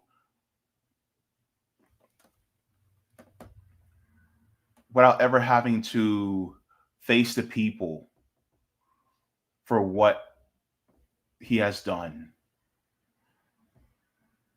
And his monstrous actions have had a ripple effect all over the world. And so now, while we have all these different military contractors that are following in the footsteps of a Halliburton, one of the people who you can thank for these horrible, horrible precedents that have been set is you can thank people like Dick Cheney. So this is why this capitalist system must end. No reforms. It must end so that we can prevent another Dick Cheney from ever happening again. Since Dick Cheney, one of the most powerful and polarizing vice presidents in U.S. history, dies at 84.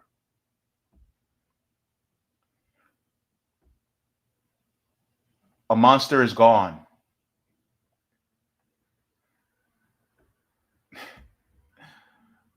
But it shouldn't have taken this long.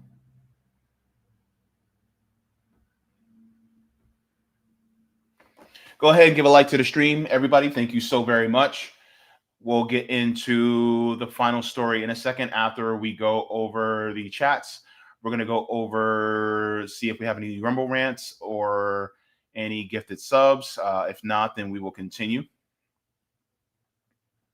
All right, we're good on the Rumble side, and it looks like we're good on the Kick side, so we're good there. If you guys have not already, you guys can also subscribe to my Rumble and Kick. Those are also in my link tree down in the description below. If you guys would like to join on any other platforms that I may be on. Look, I'm going to tell you guys right now, as far as YouTube is concerned, nothing is permanent. Nothing is set in stone.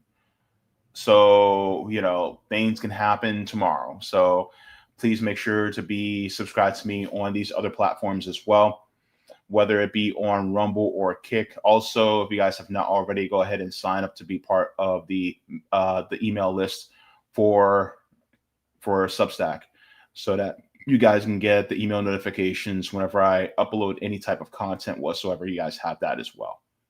So let's get into the comments.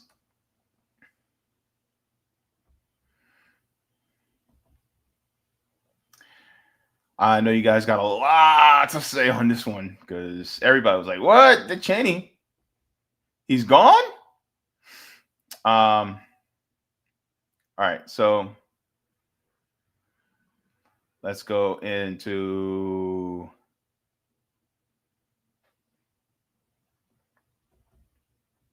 let me see. Oh my gosh. You guys have been vicious towards this guy, but Crom says he's more Darth Vader than he's more Darth Sidious. Yeah. And then a non-user basically said Dick Cheney is dead. Soon people can start pooping on his grave. Roger Meadows says, isn't this the best time to take a picture in front of Dick Cheney's grave? Like that meme of that guy who took a picture in front of the grave at that funeral.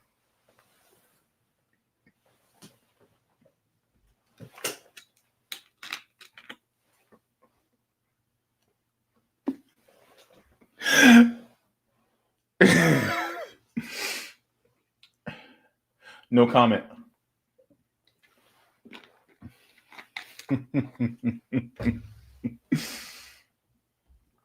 Oh, he really was a bastard. All right. Crom says, exactly. Cheney and Kissinger are a good argument against karma being real. Yeah. Devin says, Grim Reaper gotcha. Now be better off without you. In no time we'll be forgetting all about you. You saying you pro-democracy Iraq with a word like, yeah, they save lives are better when they ain't around you. Thank you very much for that, Devin. Jacqueline says, if there's a judgment after death, I bet Dick Cheney is sweating buckets right now. Oh my goodness. Crom says Cheney is the worst president of all time.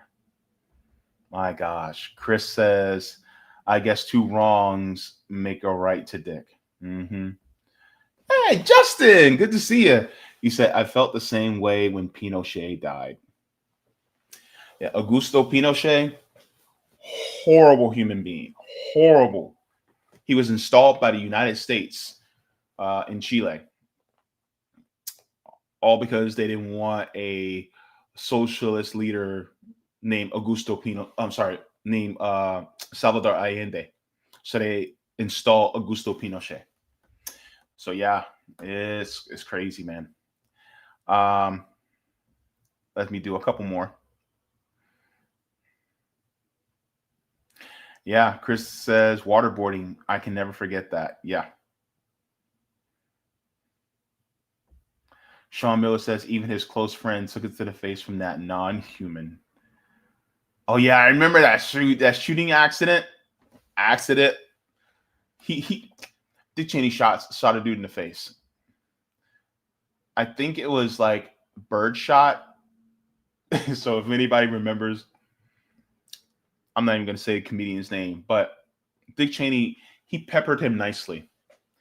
If you know, you know. Kime says trying to rehab his image. Political Homemaker says, I believe he told the truth when he said it did work, not necessarily produce information, but to torture people. The intent was to torture, and his tactics did work for that. You got a point there, Political Homemaker. You got a point there. Yeah. Wow. Yeah. Chris C says the three-headed monster, Bush, Cheney, and Donald Rumsfeld. This administration is just outright evil and disgusting. And the crazy part, thank God I was discouraged. I grew up evangelical, but we were discouraged from joining military service because if I had joined the military, they probably would have shipped me off to Iraq because 9/11 happened in my senior year. I was a senior when 9/11 happened. All I had to do at 17 years old was go to the recruiting office, right? I don't know. They probably would have had me, a doctor see me and said, we don't like the way your kidneys look. They probably would have denied me. Who knows? But yeah. Good to see you. Whatever, man. Thank you so much. Thank you, Chris. As massive props to bringing all this to light, JB. Thank you very much. Crom says KBR was a subsidiary of Halliburton. It all comes out, baby. It all comes out. Yeah. Kime says, counterpoint, the system is not corrupt. It's functioning the way it's meant to, and that's against us. So when I meant why corrupt is that it is, maybe the corrupt was the wrong word, but what I mean is that it is created to be horrible. It was never good for any one of us. It was never meant to be good for any one of us, besides the people at the top. But I stand corrected. Thank you very much for that, Kime. All right, guys. So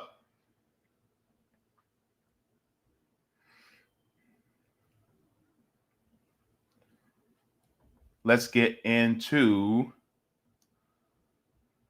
the next story. All right. So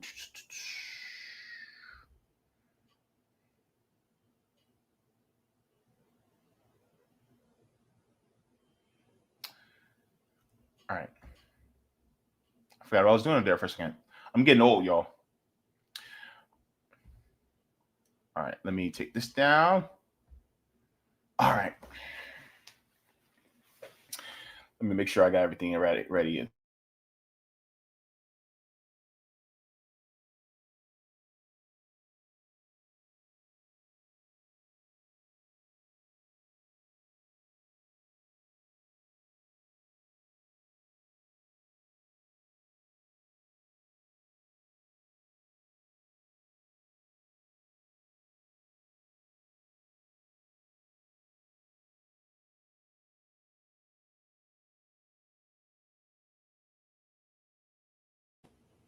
All right, guys. So, of course, we talked about quotas being revealed.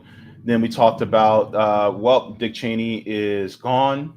And so now we talked about that. But now we're going to be getting into this election that is happening today. I'm not even going to mention Curtis Sliwa because kind of like a non-starter. But we're going to be talking about the mayor race in New York City between Andrew Cuomo and Zoran Mamdani. So we're going to be getting into this because the election is happening as we speak. So welcome to the Thunderdome. We're going to get into this because this is going to be interesting. So welcome to the jungle. We got fun and games.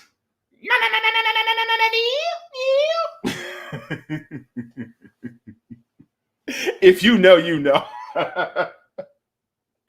So right now, as we speak, if you're watching this on the rewatch in the clip, then this would be yesterday.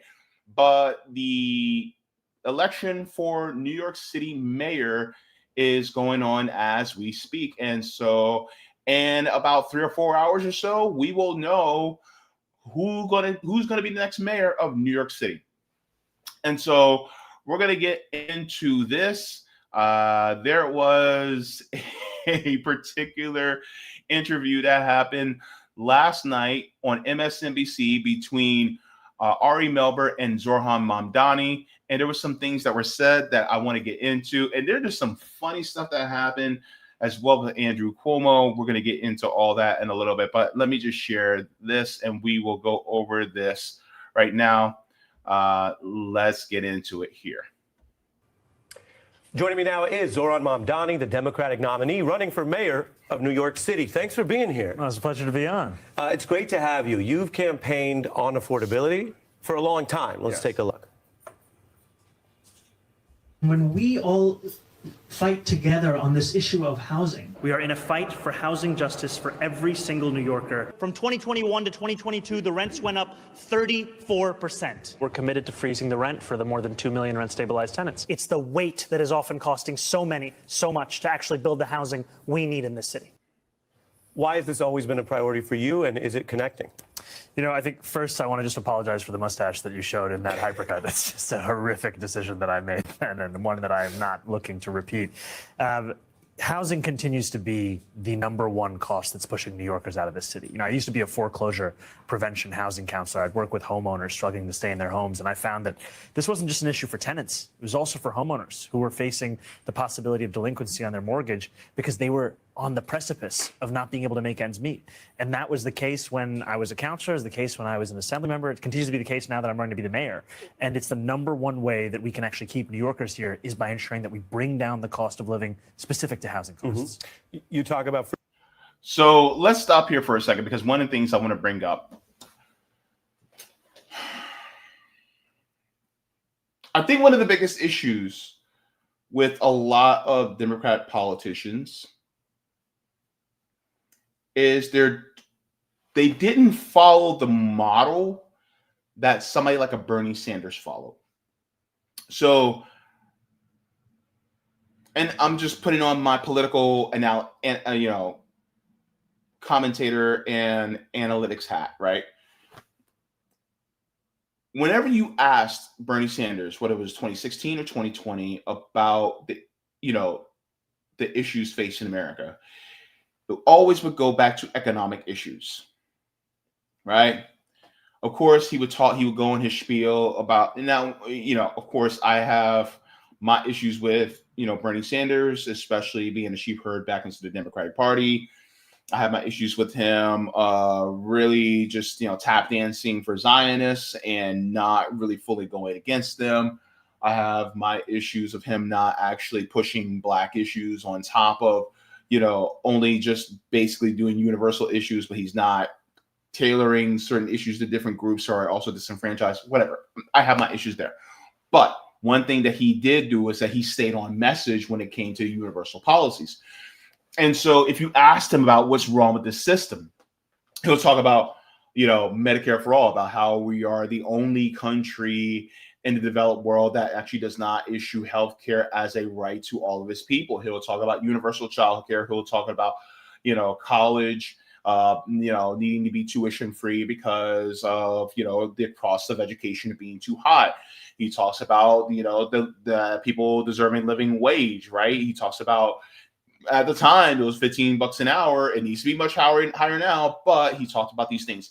He would hammer home. You knew what Bernie Sanders was going to talk about because that was his wheelhouse. That was his bread and butter.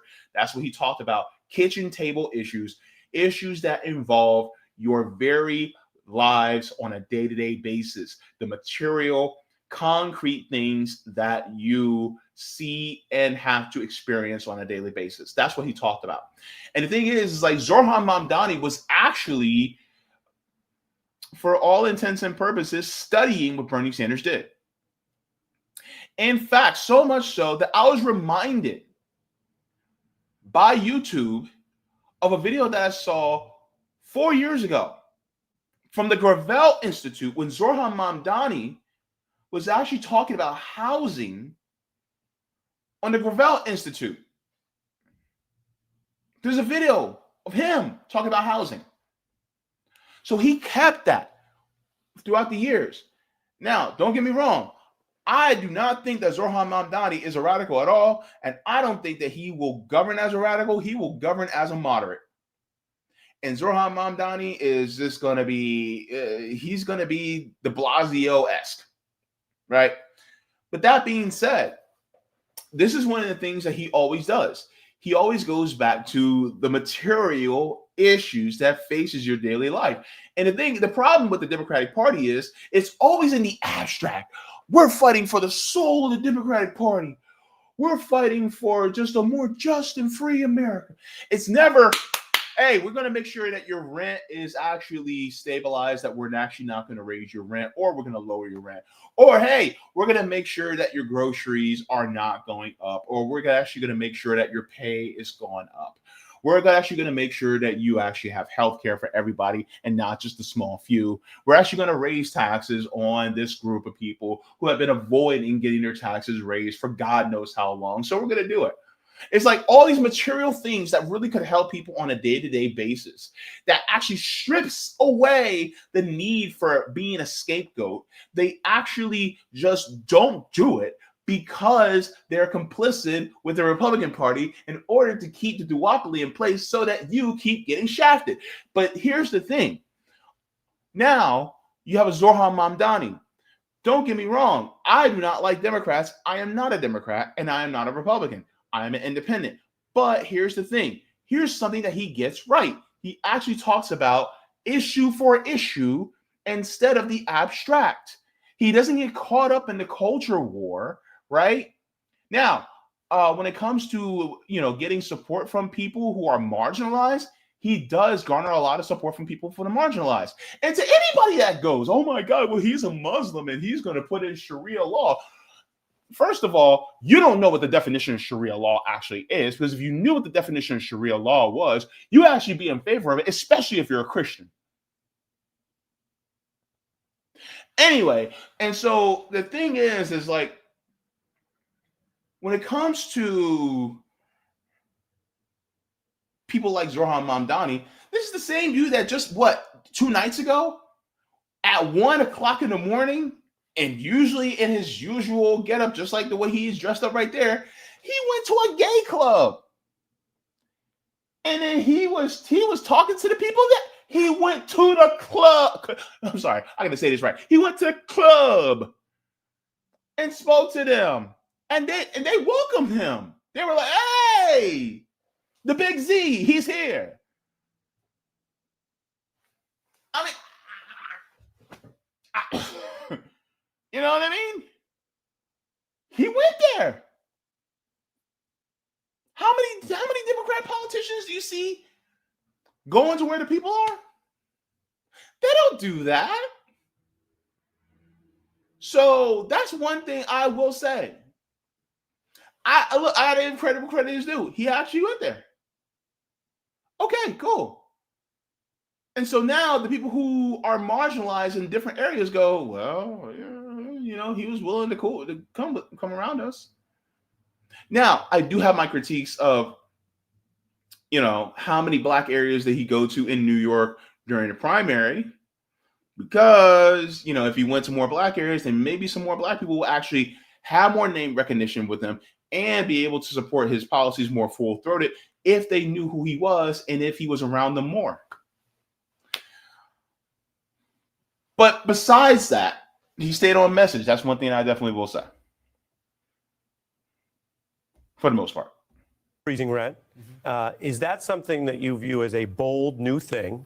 Or, as you've also mentioned, something that the mayor has the power to do the past administrations have done? I think it's a mixture in that this clearly has precedent. We saw the previous administration did this 3 times.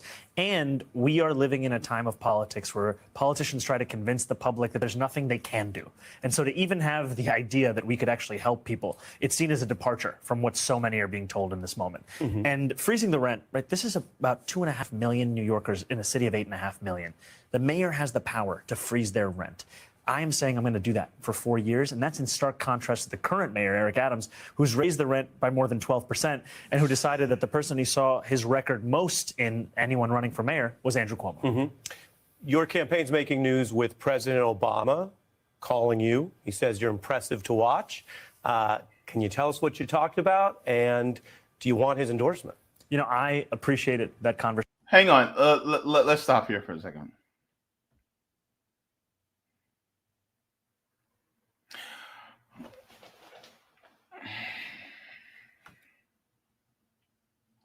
Get a call from Obama.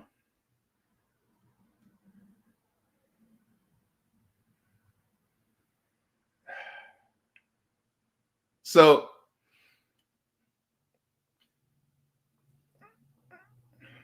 the radical side of me would have left him on read. I wouldn't have took his call. The radical side of me would have been like, let the phone ring. Let the phone ring. Let it go to messages.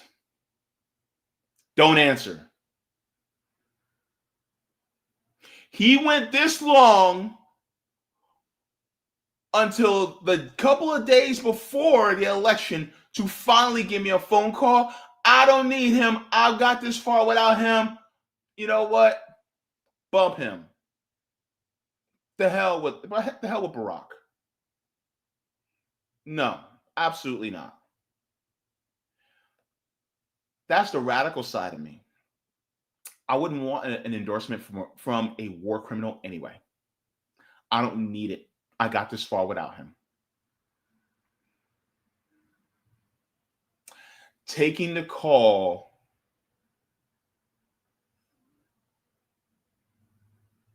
Dude, why the hell you took the call?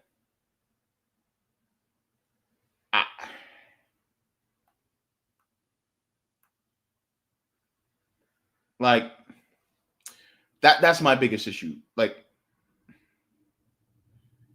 you're getting too close. You are too close to these people. Too close. You're turning into another AOC. People will probably be like, JB, he already is another AOC. Critique taken. But he's feeling very Bernie Sanders, right? My good friend Joe.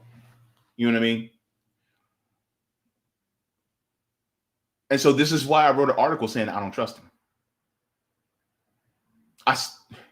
He keeps making excuses for me not to trust him. But what I say really doesn't matter because I'm not a citizen of New York City. Hell, I'm not even in New York State. I'm about, 1,200 miles away in Orlando, Florida. What I say technically kind of doesn't matter. But I do take it as a huge, glaring red flag that he took a call from Obama. And people were like, well, he could have just took a call from Obama and things like that. Well, yeah. I would have left Obama on ringer. So Ari asked him a question if he sought Obama's endorsement. Let's hear how Zoran Mamdani answers that question. Talked about, and do you want his endorsement? You know, I appreciated that conversation with the president. I appreciated his thoughts that he shared about our campaign. And I also shared with him that when I was facing the bigoted and racist attacks, especially that have amplified over the last few weeks, that I looked to his State of the Union, State of a More Perfect Union address as an inspiration for how to rise above the 24-hour news cycle of an electoral campaign and speak to the soul of the politics in our city and in our country. And I really appreciated the model that he presented. Did you tell him as a nominee you would like his endorsement? I didn't bring up endorsements because, frankly, in these final days, the only endorsement I'm looking for is from that of the people who call the city home. Let's talk. All right, so that was kind of, it was a little skillful. My thing is, I'm going to pick up the phone in the first place.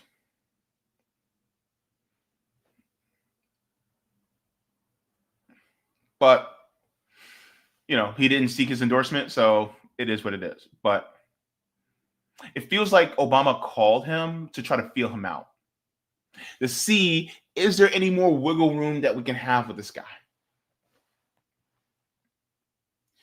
Because for all intents and purposes, Zoran Mamdani is actually more for the policies that Obama claimed he was for than Obama was. So it's not about trying to bring somebody over to the left. This really Obama trying to see if there's room to bring Mamdani over to the right. That's what I see. I can smell it. I can just smell it. A little more policy because budget's a big deal. Your platform says you'll raise the corporate tax rate to 11.5%, and you point out, just like neighboring New Jersey, that's 5B, and then tax the wealthiest 1% above basically people over millionaires, the flat 2% tax. That's 4B. Go ahead, 4B. Okay.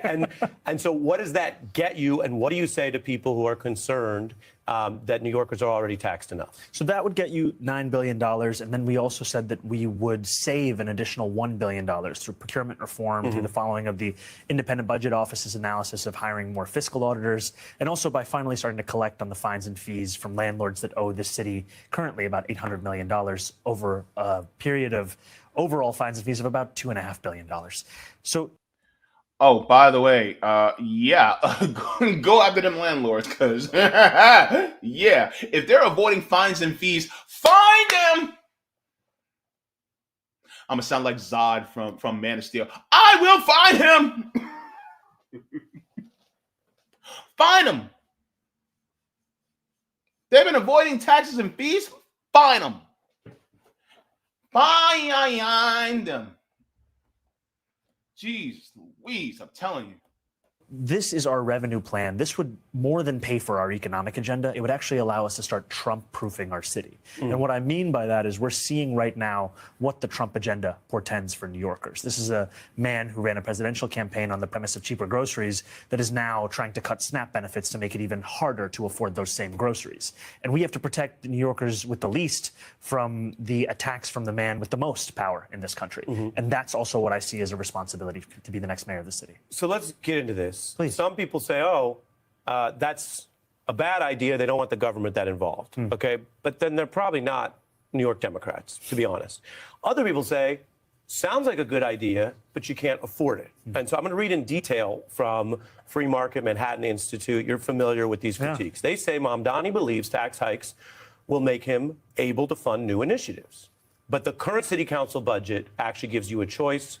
Quote, budget cuts with tax increases or greater cuts without them.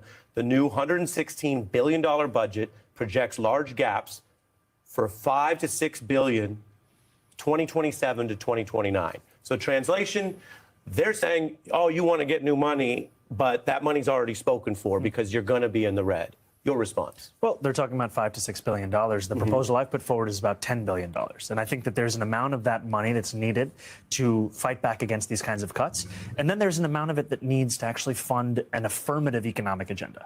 And what I mean by that is for too long as Democrats, we've thought that simply fighting back against Donald Trump is a sufficient political message. We also have to fight for something. And so at the heart of my campaign is a commitment to make buses fast and free. That would cost around $700 million. That's something that fits firmly within the question of political reality. It's just, do we have the political will to deliver it? The other commitment is about universal child care. This is something that would cost around $6 billion, something the governor is very much interested in, has been fighting for quite some time. And I appreciate not only her endorsement, but also the shared commitment on this question of affordability. She hasn't endorsed all your funding plans yet. No, but she has said that this is of immense importance to her. And what I've said time and again is the funding plans I've put forward are the ones I think are most straightforward and direct. And also, if there's another means by which to raise the funding, the most important thing is that we actually fund this thing. The last thing I'll say is oftentimes we talk about these initiatives only through the frame of cost as opposed to what they generate. These initiatives would also generate significant economic benefit. $700 million is the cost of free buses. The assessment from experts is that it would generate $1.5 billion in economic benefit. $5-6 billion is the cost of universal child care. When they implemented it in Quebec, it had a 10-to-1 return because there were so many more single mothers and mothers of young children who were now entering into the workforce. My point is that we have to also understand that we can only benefit in this city when we are willing to invest in this city. These are some forms of investment. Let's talk. Okay, so this was a pretty decent answer. It's funny how when you talk about giving more to people who are disenfranchised, especially towards the poor and working poor, a lot of people say, well, we can't afford it. And here's my thing. These are the same people that go, well, you got to spend money to make money. Well, what are we doing? Have y'all never heard of investment? How are we going to get a better ROI and by just giving money to people who already got it? Wouldn't it actually have a better ROI if we actually invested it in the people who need it the most so that it can return back to us? You know who also has a great ROI? Reparations to American freedmen. Oh, you didn't know I was going to go there, did you?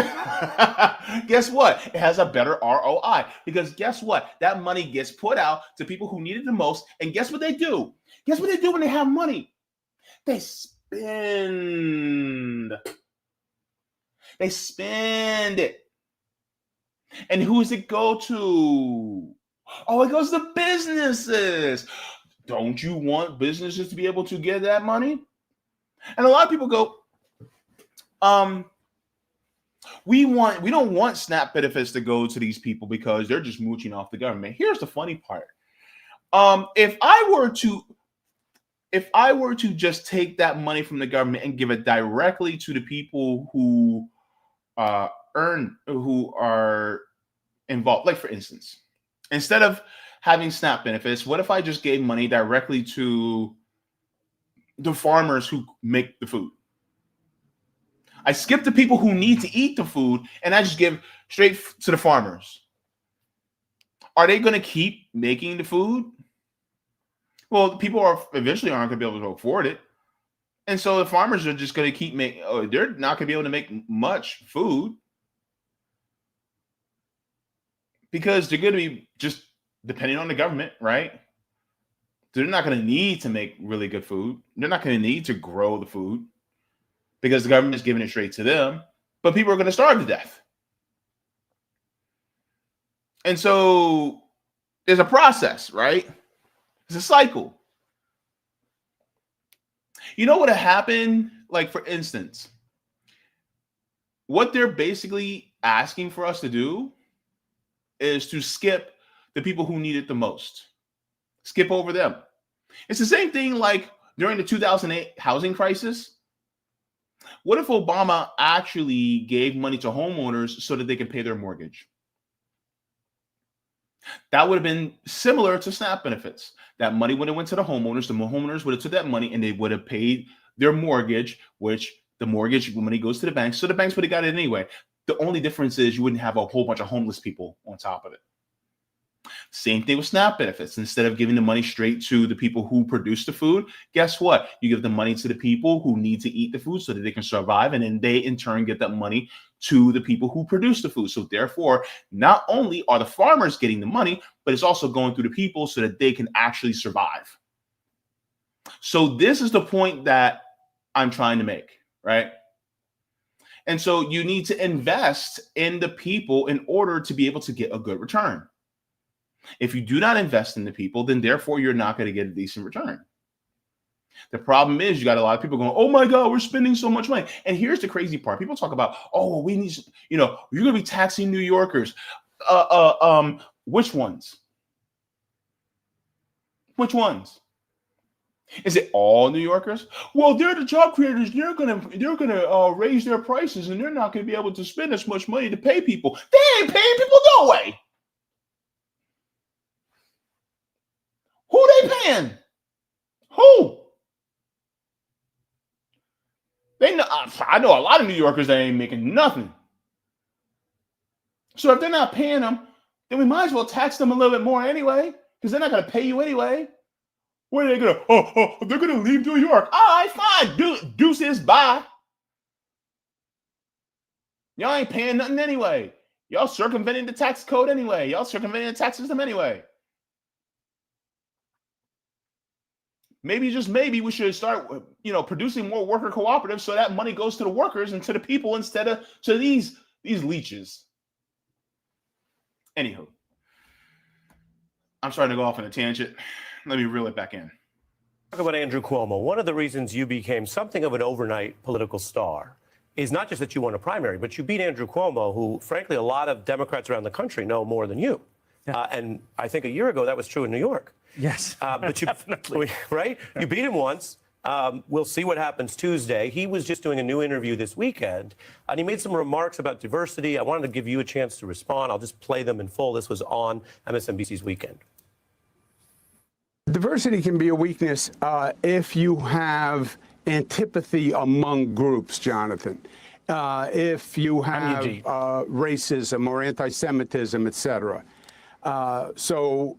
Then you'd have friction. And so you have to work very hard to keep it as a positive and to make sure that it's not a negative and you have zero tolerance for any racism, any anti-Semitism, et cetera.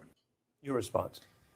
This is the former governor, a Democrat ostensibly, of this state, who is saying that diversity can be a weakness and then proceeded to confuse the two black hosts with each other. More and more what we're seeing is that Andrew Cuomo, who ran an entire primary campaign on the premise that he was best suited to beat Donald Trump, as soon as we defeated him by 13 points, he proceeded almost immediately to get on his hands and knees to beg that same president for his help and the donors of that same president for their help. And now his closing message is to sound even more like the president than anyone else. Are you saying a vote for Cuomo is like a vote for Trump at this point? Yes, I am saying that. And I'm saying that because Donald Trump has handpicked his candidate. That candidate's name is Andrew Cuomo, and New Yorkers have the chance to handpick their fighter, and I believe that candidate should be me. So let's get into this. I want to share this because this was funny. So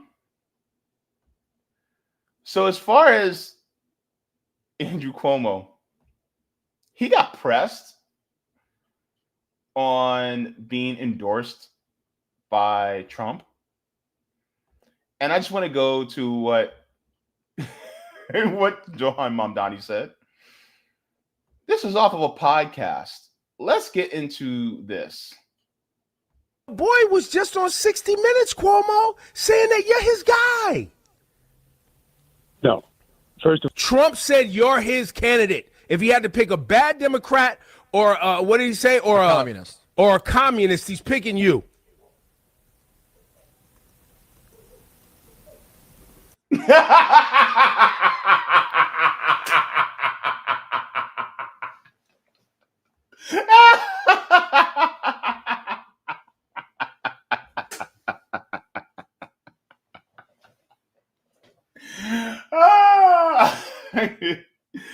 Oh my goodness.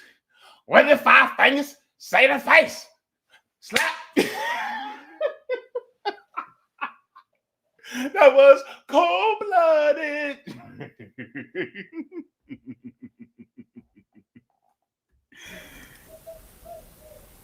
Hello? I think that they cut him off. I think he had to rap. You just get, oh. I really wanted to hear that answer. That's what I was going to ask you. Ebro just got spicy. Oh. I heard a click before the boop. Wow. Okay. Oh, well. Boy was just. Yo, homeboy just hung up the phone live on the air because Donald Trump said that that's his man's. That's your man's. And you decided to hang up the phone because you got caught. Not caught. I'm going to say it like a New Yorker because I'm from New Jersey and New York is basically my cousin. You got caught. So hilarious. So what Zoran was saying is he's correct. And Andrew Cuomo couldn't take it. Don't get me wrong. I got my issues with Zoran because I don't think he goes far enough. But the crazy part is you got Andrew Cuomo, who's had 13 women who's accused him of sexual harassment, and he murdered a whole bunch of old people in old folks' homes during the pandemic with nipple rings. And so that's my biggest issue right now, is that you got this guy trying to talk about, oh, well, I'm actually going to make things better for New Yorkers. And this guy, he's going to be making all these promises. Well, you know what? People are sick and tired of you just trying to restore the soul of New York or restore the soul of America. They actually want some tangibles.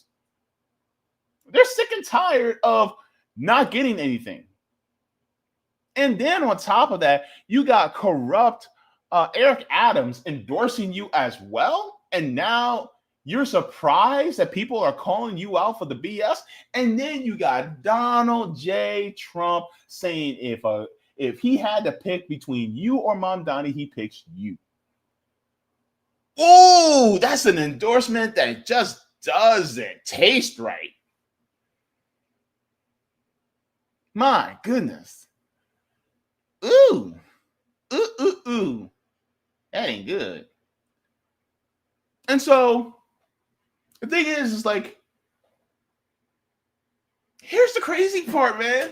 Zoran Mamdani is not even a radical.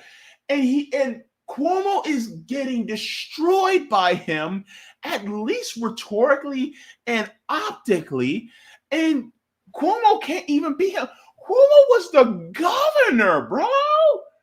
Like, what in the heck? Dude, you were a governor, and now you can't even win a city in your own state? You might want to run for city comptroller of Buffalo or Albany, man.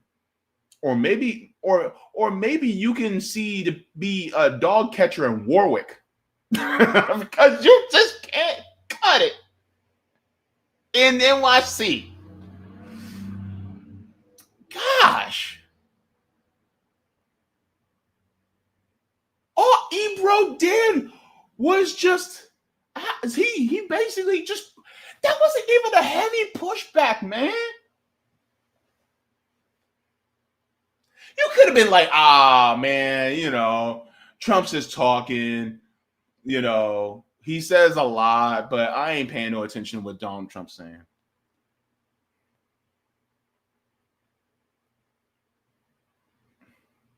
Andy C couldn't even take it.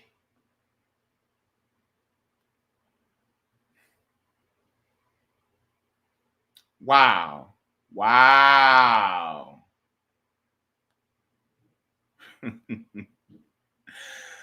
Oh, man, the Pamper Prince, he got pressed. The Pamper Prince got pressed. Man, if I were Savvy Styles right now, I would put up the Under Pressure song right now.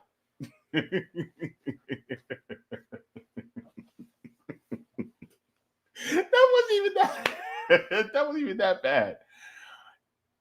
And here's the thing, man.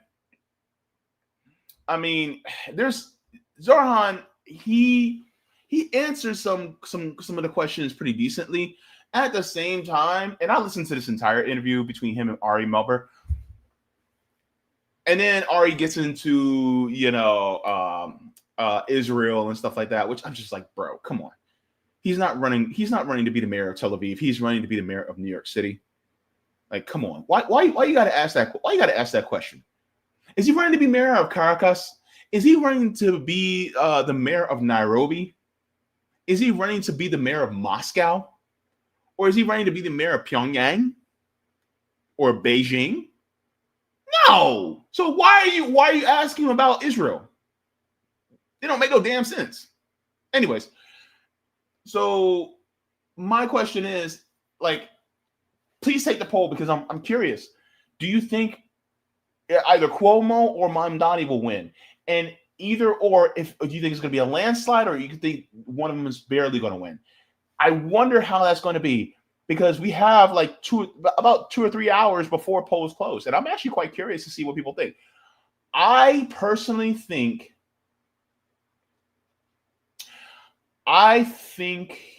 Mamdani will win, but it won't be as much as we think it will be. I think he'll win. I think it'll be slightly comfortable. I think he might win with like an 8-9% lead. If I'm wrong, I will say it loudly, but I think he'll probably win by like an 8 or 9% lead. I'm not expecting anything big, but we'll see. My question is, will it be a big upset? Now, I will say this, and I was thinking about this all day today. To anybody that considers himself to be actually on the left who is watching me right now, if Zarhan Mamdani wins, you better be on his ass the entire time. You better be shoving him to the left. I said shoving him. Now, anybody who comes to the office, you need to be pressing them and holding their feet to the fire. But if somebody who claims to be part of your camp gets into office, you especially need to be on them like white on rice and milk on a paper plate in a snowstorm, seasoned with salt. Because let me tell you right now, if he fails, guess what? Guess what the Democratic Party is going to do? Well, we went too far to the left. You need to be on him. Try him. I'm telling you, if you're on the left, you need to be on him. Carrots and sticks, baby. Carrots and sticks. And I understand a lot of people who are in New York who are like, look, Cuomo is the worst of the worst. I cannot bring myself to vote for him. And if I stay home, I end up with either. So if we're going to end up with either, then I'm going to pick mamdani. If you feel that way, okay. Plus, mamdani does not have any power or say over foreign policy. So therefore, I get it, right? My only thing that I will say, though, is be on him because he is looking to continue to keep Jessica Tisch as part of the New York Police Department commissioner. And she is a huge rabid Zionist. So I will say that. Keep an eye. And also he's talking about he's not for defund the police. Baby, watch out. All right? I smell a snake in the grass. And it ain't Elizabeth Warren. But if you consider yourself to be on the left in New York, you better be on his butt. I'm telling you, just like, do not give him an inch at all. At all. Because, let me tell you, you give them an inch, they take a mile. I'm just saying. There's a couple more things I want to show because I think this is important. While we're at it, because I know Zoran Mamdani, there's a chance that he may win tonight. One of the things that I want to share here is, and I've had her on. So Blakely got a chance to speak with Zoran Mamdani. And I just want to go over what Blakely asked and hear Mamdani's responses to what was said. So let's get in here and we'll talk about it on the other side. So my question for Get Out the Vote today is for my leftist friends who think that voting and participating in electoral politics, even on the local level, is a waste of time. Why is it important? And that have said, oh, we can't do anything because you got to work with the Albany. What do you say to those people that we're trying to convince today that it is worth it to them to go out and vote in this election? So I think the key would be that we're not asking everyone to become an electoralist. We're not asking everyone to say that the only way to change the city that we love is through the ballot box. What we are saying is this is 5, 10, 15 minutes of your time. This is one way to bring that future forward. And this is one way to actually tangibly cast your vote in support of a vision of a city that belongs to all of us. And then you can do all of the other organizing that is so critical to winning that future, whether you're organizing tenants, whether you're on the front lines of immigration advocacy, whatever it may be. We need every single way to win the future that we deserve. Right. And we can go back to hating right after we vote. Yeah, come on, please. Go back to hating. Just tomorrow. Just do it tomorrow. Okay, so here's the thing. I take that as do not give anybody an inch. When it comes to everything that he said he promised, you better push him towards that and beyond. Because, like, for instance, making buses free, that's cute. That's cute. Mm-hmm.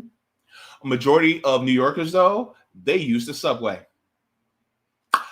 I say take some of that money from the NYPD and put it into the New York subway system so that people don't have to pay to use the subway. How much money would that save New Yorkers on a monthly basis so that they don't have to pay to use the subway? I'm just saying, how many cars would that actually take off the road too? Because it's like, well, we don't have to use the subway. And also maybe, just maybe, you can increase subway service so that you don't just have to have them come every few minutes between peak times. You can also have them come, closer together in time during non-peak times, right? So then they can actually do better when it comes to timing. Maybe I can take more cars off the road. and also that money, that tax that they're doing for when people want to drive during peak times, like through Manhattan, then take that away as well, right? Especially for these small businesses that are trying to operate in New York. Why should a bodega who's trying to get their food delivery have to pay more money, while all these big businesses who can afford it, instead of, blanketing, and making them pay more, just tax that big business that's making millions of dollars off of speculation and tax it straight on them. Let the bodegas be all right, if somebody wants to, save a few money, if they want to save a few dollars and they won't have to spend as much on a chopped cheese, then let them do that. You know what I'm saying? Just make it so that the poorest New Yorkers come up, right? And so this reminds me of something that I saw. And I saw this earlier today, and I really wanted to go over this because I wanted to share this video that came out from years ago. So I want to share this, and some of you are going to recognize maybe during this time, the political climate. But I think it's important that we take a look back at what was said over 30 years ago and see how timely it is and how it really reflects of how many people feel today. So let me share this. There are two men speaking. One's name is Arsenio Hall. The other one's name is Eddie Murphy. Let's get into this. It says 33 years ago, two friends discussing politics, yet these feelings are so relevant in 2025. So let's get into it. I kind of hate politics. I don't hate politics at all. You don't vote. Yeah, well, I have what's the best way? What's the best way of putting this? A hate for politics? No, it's not a hate for politics. It's like, I don't remember a time when people were happy in this country, So it's like, I can't get off. When I feel like somebody is representing me and I look and say, okay, I'm voting for him because he's going to do something for me, really for me, then I'll vote. But if it's a question of like, well, I know I'm going to have a foot in my ass, who got the smallest feet?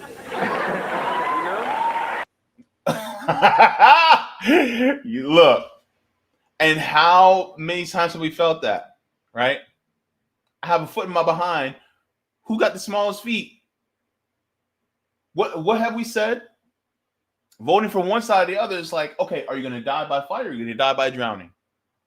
Or am I willing to suffer a first-degree burn or a third-degree burn? Which one? You're still going to get burned anyway. But which one are you willing to suffer the most? Which one's the most painful? Which one's the most destructive? Which one's the most risk of life? And we shouldn't live in a system like that. But that's the lesser of two evils argument that's constantly being put before us. And Eddie Murphy realized it 33 years ago. 33 years ago. You know who was running for president at that time?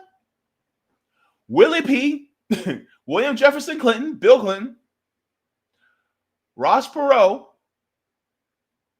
and was it Bob Dole? Or was it George H.W.? I think it was Bob Dole. One of those two.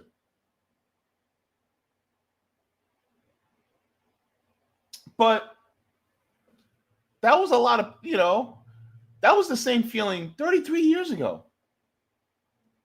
History may not repeat itself, but it damn sure rhymes, right? Let's continue. I'm not with it. So when what size Perot got? Yeah, 'cause I know George Bush wears some 13 Triple E. I'm not going all into that. When you look at Clinton, Bush, and Perot, do you see anybody you have an interest in voting for? Hey, man, I say my prayers, and I'm a spiritual person. And I'm going to let God settle all this craziness and all this. But we can't all do that, Eddie. Yeah, but that's what I'm doing, man. That's what I'm doing. I I think it's a higher power than all of it. I think it's a higher power than government. I think it's a higher power than all of those things. And I've been let down personally. You feel let down, and you feel like you're a victim. I've had all that stuff in my life, you know. And I'm down with that higher power. That's who I give my vote. But isn't that kind of like being a slave on the plantation and just singing and saying, Lord will make a way? How you figure? Just sing. And like, Lord will make a way instead of whipping some ass or voting. But what's that going to accomplish by whipping some ass and voting? It will accomplish more than just praying. I think prayer must be accompanied by some kind of action. Oh, but see, that's if you... Okay, so now I think Arsenio's half right. This system, like voting for whatever they throw at us, nah, ain't really gonna do much.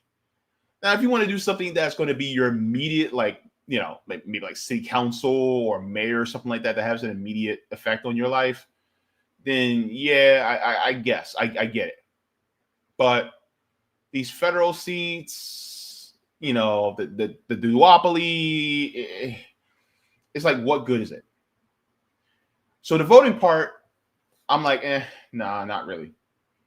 But the kicking ass part,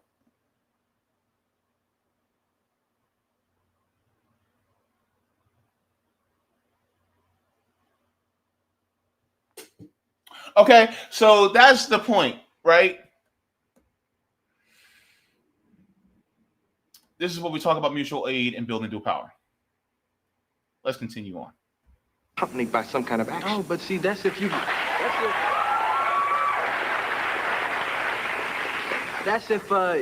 feel that the government is doing things for you. You feel like the government is helping you out and doing things for you and has your interest, your best interest in hand. That's why I'm going to vote, because I believe. But have you ever felt like that?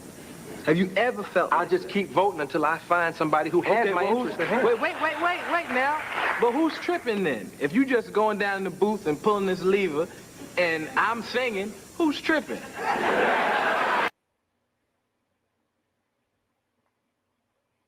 Now, Eddie got a point. Because what are we seeing, right? It's the ratchet effect. So every single time we try to go better, right? The Democratic Party shifts everything, stops everything from moving left, and the Republican Party moves everything to the right. So then we just have to get back to where we were. But where we were last year is worse than where we were 10 years ago.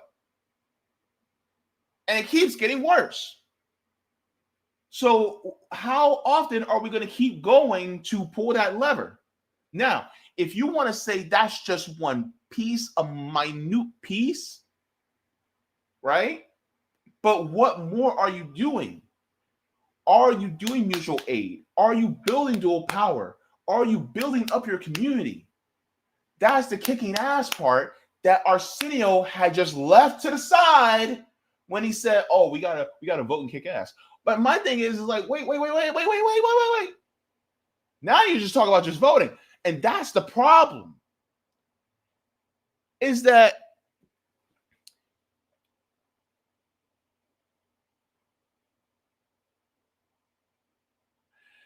you're so focused on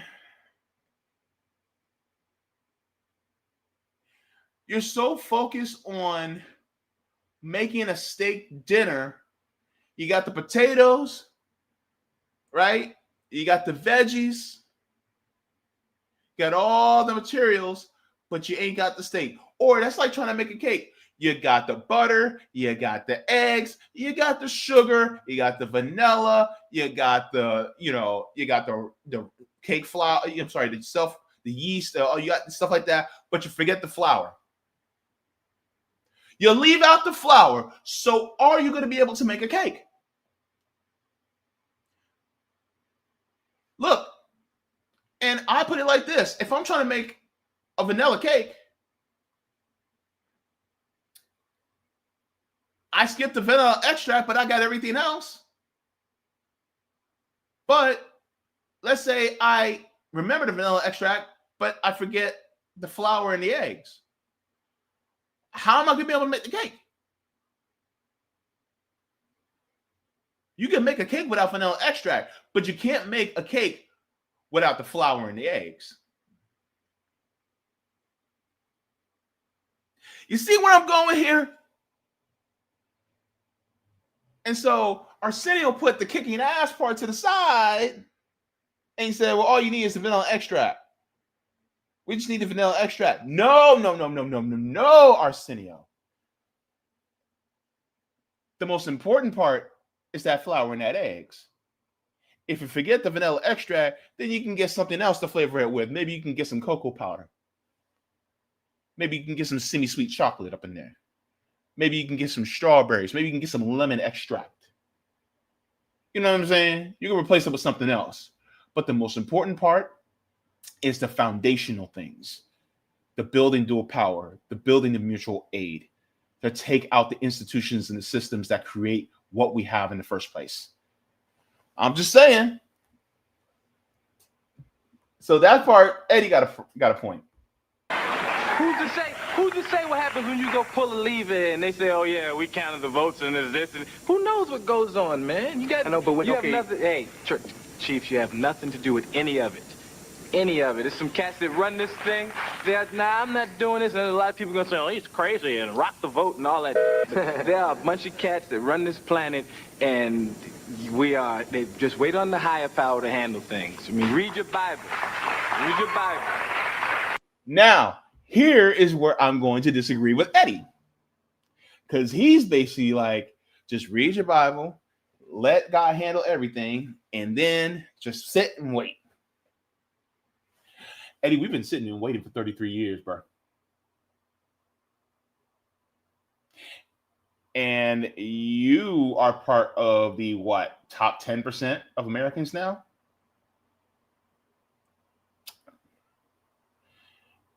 Looks like you need to read, James chapter 2, verse 26. Just as the body without the spirit is dead, so is faith without works is dead.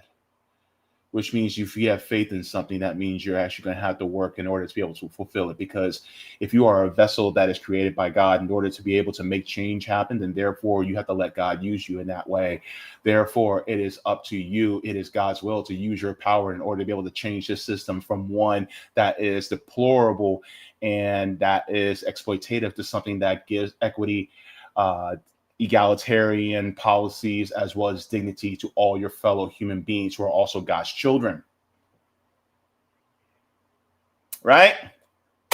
You got to use the hands that God gave you. So that's the thing, right? So that's the part. It's like both Eddie and Arsenio, they're close. They're close. But they're not touching, just like in Michelangelo's Sistine Chapel. They're not touching yet. They're not touching it. They're almost. They're close. All right, let's finish this up. Read your Bible. I read Revelations. They ain't say nothing about thou shalt rock the vote. rock thine right to vote. I think that's satirically sound, but I really think you got to rethink that concept. Where were you doing the riots? You were out here, right? I was watching the riots. Yeah, when you watched that, what did you think? I was angry. So they're referring to the riots that happened in LA after the beating of Rodney King. These are the LA riots that really rocked the entire nation, especially the Black community. Angry, and I was confused, and frustrated. You feel frustrated, because you feel like. I don't know, man. I think the two greatest black minds ever, Malcolm X and Martin Luther King,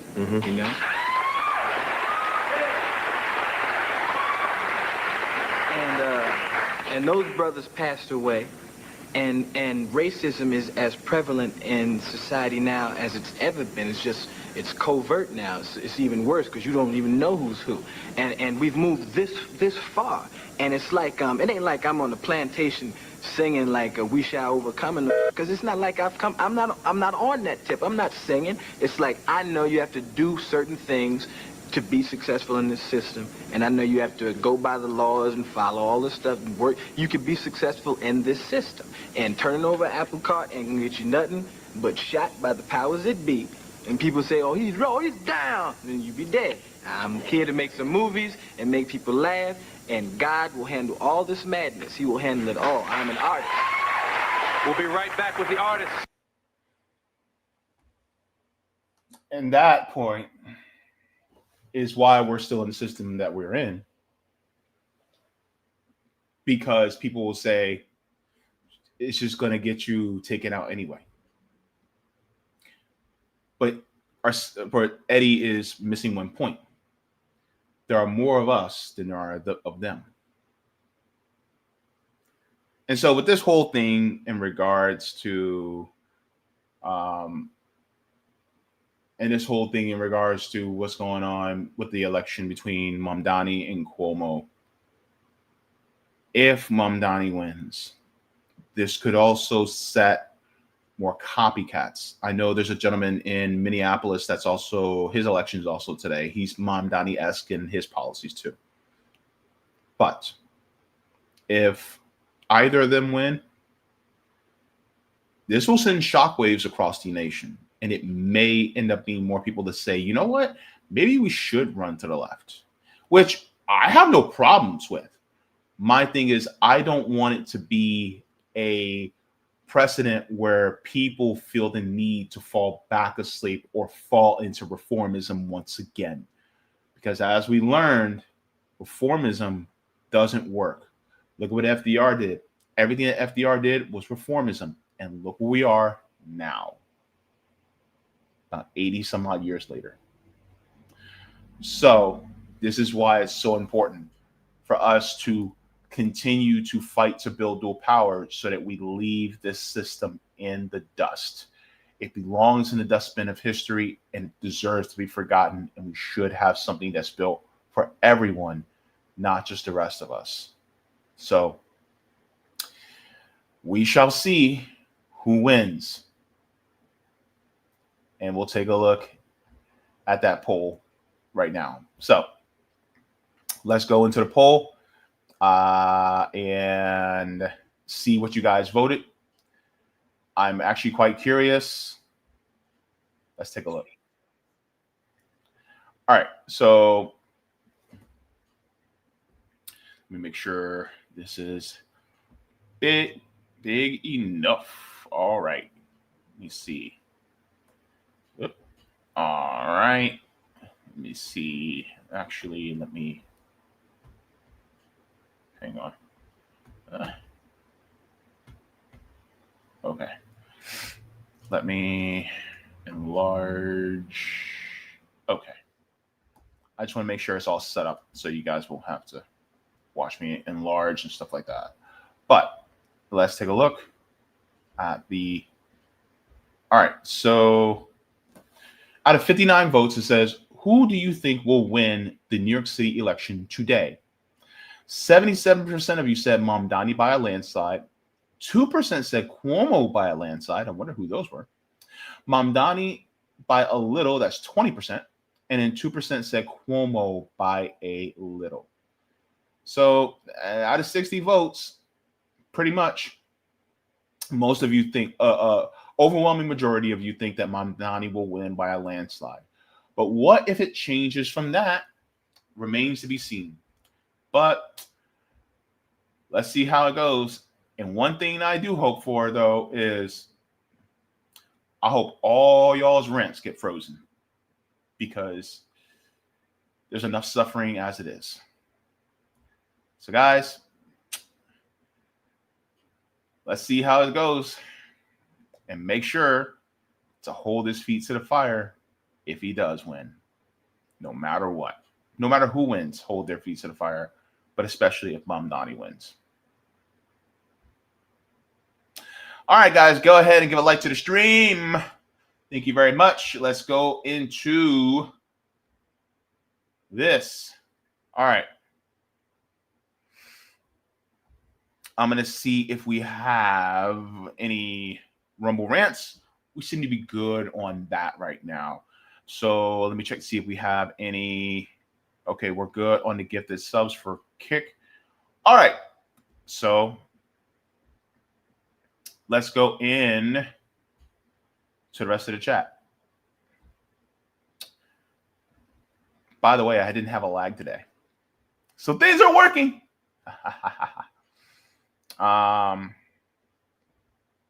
Let me see here.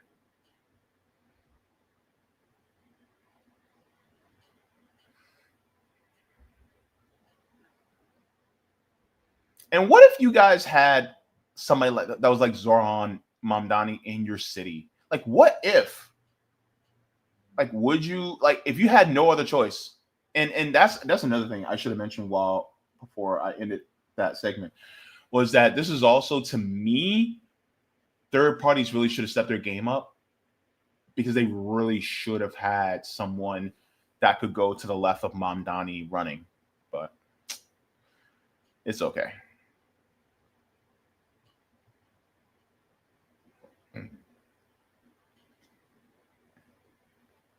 All right, so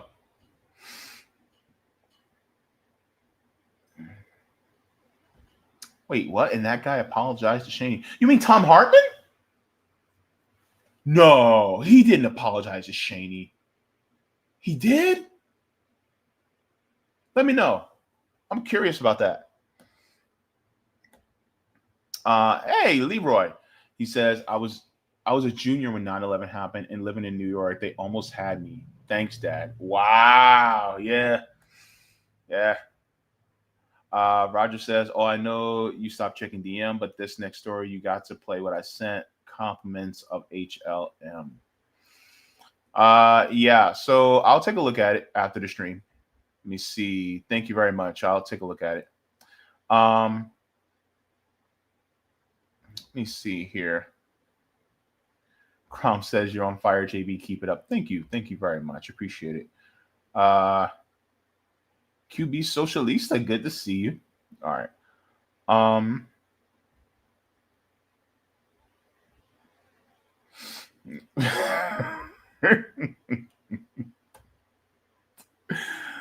Leroy said Charlie Chaplin ass mustache.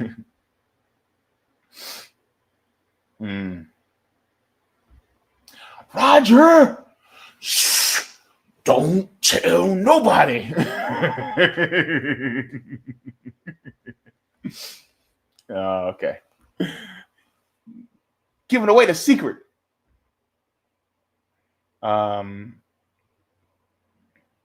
me see. Okay, so Austin says the poor are getting taxes for no reason other than the rich are ending us all. I got to be careful what I say. But yeah, poors get taxed. Like we get taxed out the behind for so many different things. It's crazy. Zorhan, let's see. Christy says, I think Zorhan will win barely. But when it comes to his delivery, I'm going to just be skeptical and let him surprise New York City's people. City council might end up making him outright liberal. Yeah, I don't know. Maybe. Zoe says, I don't trust Zorhan, but I definitely don't F with Cuomo. Yeah. And unfortunately, that's, yeah. It's like between a rock and a hard place. Andre, no, Austin said, no, he didn't go to a strip club. He went to, it was a gay club. It was a gay nightclub. Yeah. Sorry. Let me see. Jacqueline says, can't help thinking if Mamdani was serious about his campaign promises, then the capitalists would never have let him anywhere near power. Ooh, yeah. Longtime listener says, weird that Obama called Mamdani to praise his campaign, but has not actually endorsed him. Right? Like, why would you need to, like, why would you not endorse him if you like what you see?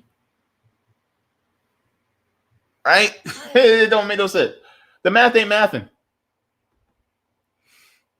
Let me see. Zoe says he already said there will be Zionists in his administration. So the full quote that mamdani said, and I want to be fair, is that he said that there may end up being Zionists in the administration. He won't know because he's not checking to see if they're Zionists or not. But that person may be somebody who knows about like water safety or environmental safety or something like that. But they just so happen to be Zionist in their ideology. But he's not checking for it. Essentially, that's basically what he's saying. I wouldn't have said anything like that in the first place. I think that was idiotic for him to say. But basically, like, he's not checking to see if they're a Zionist or not. But somebody who may be good at, when it comes to being a city comptroller or somebody who is good at parks and recreation, who may be in charge of parks and recreation, they may end up being a Zionist, but he may not even know it. And he said, that's basically essentially what he was saying. It was still something that I never would have said. It was just dumb. It was a dumb thing to say. I just wouldn't have. Holly Horn says Zoran is smart. That's one thing I definitely won't take away from him. He is smart. And that's what can make somebody kind of dangerous too. Yeah. Roger says leftist Dems like Crystal Ball from Breaking Points and Blakely raging out because it took so long for an establishment Dems to endorse. Why? As an indie leftist, I side eye you when the establishment endorses you in the anti-establishment candidate. Yeah. My thing is I'm not looking for the endorsements of anybody establishment. Hell, I'm not looking look, first of all, I wouldn't be running Democrat. I mean, now somebody can argue, well, he had to run Democrat in order to be able to get the attention that was necessary. Okay, right? Let's just say that that's true. I still wouldn't be looking for even if I had to do that, right? I wouldn't be looking for the endorsement even of anybody who is progressive. I wouldn't be looking for the endorsement of somebody who is like AOC or Bernie. At the same time, here's the problem with that, though. There are some people that are stands of them that will follow them into the fire. So if you're somebody who's not the fire, but you're somebody that's trying to save people from the fire, it's like, okay, if they endorse you, it's kind of like, damn, well, they're bringing people to me. And so that's the part that sucks. But I personally would not be looking for their endorsement at all. You know what I mean? But at the same time, I'm not a politician, and for me, I'm kind of like,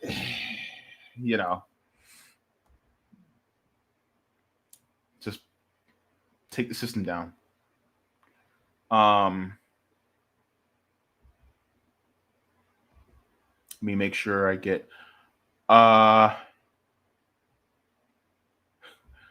Drew says Rogan 2028. What? Says hopefully Zoran does well in New York City. I don't know, but look, I wish everybody of New York City the best, especially the poorest and the most marginalized in the city. I wish them the best the most. Yeah. Oh. That Chappelle was pretty. Yeah. Thank you so very much. Roger says, James, I came up with public financing about measures so robust, Grok converted it to a public works project. It includes employing the homeless. I'll take a look at that, Roger. That does sound very interesting because,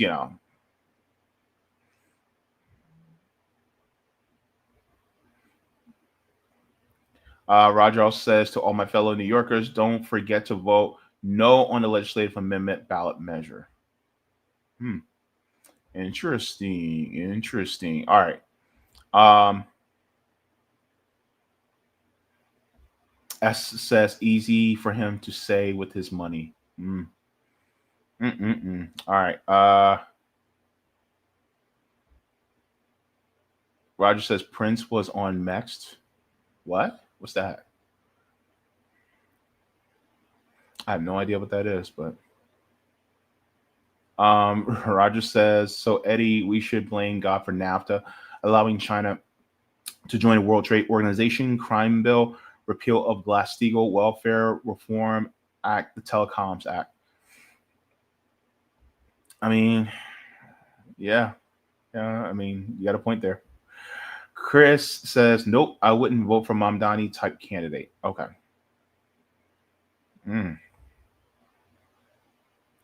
Whatever man says, I don't vote for Democrats anymore. Let me see. All right. So no, Ocean. No. Don't you dare. No. I'm trying to keep myself alive so I can help as many people. I ain't trying to die right now. I can't. But I have to get going, guys. I am way over my time. But guys, I will be making my special announcement within about a week or so. This is going to be a really big thing that I'm going to be excited about to announce. So I will be doing it, and I cannot wait to hear from all of you about it. And I hope you guys enjoy what I have coming up down the pike soon. So tonight I will be on Savvy Sab's channel around 9 p.m. So it will be a little bit later, but we will be discussing the election of whoever is the mayor of New York. And this is going to be interesting. We'll be following along with that. But guys, take care of yourselves. And look, I thank you guys for tuning in. Please make sure to check on your neighbors and make sure they're okay, because a lot of people are not okay, especially since SNAP benefits are basically kind of cut right now, or people are either getting them late or not at all. So please make sure to check on them. Like I always say, when I leave, water your plants, water yourselves, leave the world better than you found it. Smoke them if you got them, drink them if you got them. If you ain't got them, then watch something funny, because joy is revolutionary, or read, because reading is fundamental. Love you guys for tuning in and spending time with me, and I love you for you, and mwah! Forehead kisses to every single one of y'all. Take care, and I'll see you guys in the next one. Bye-bye. Thank you so much for watching, and I appreciate it from the top and bottom of my heart. If you'd like to see any more, you can look here. One, forehead kisses.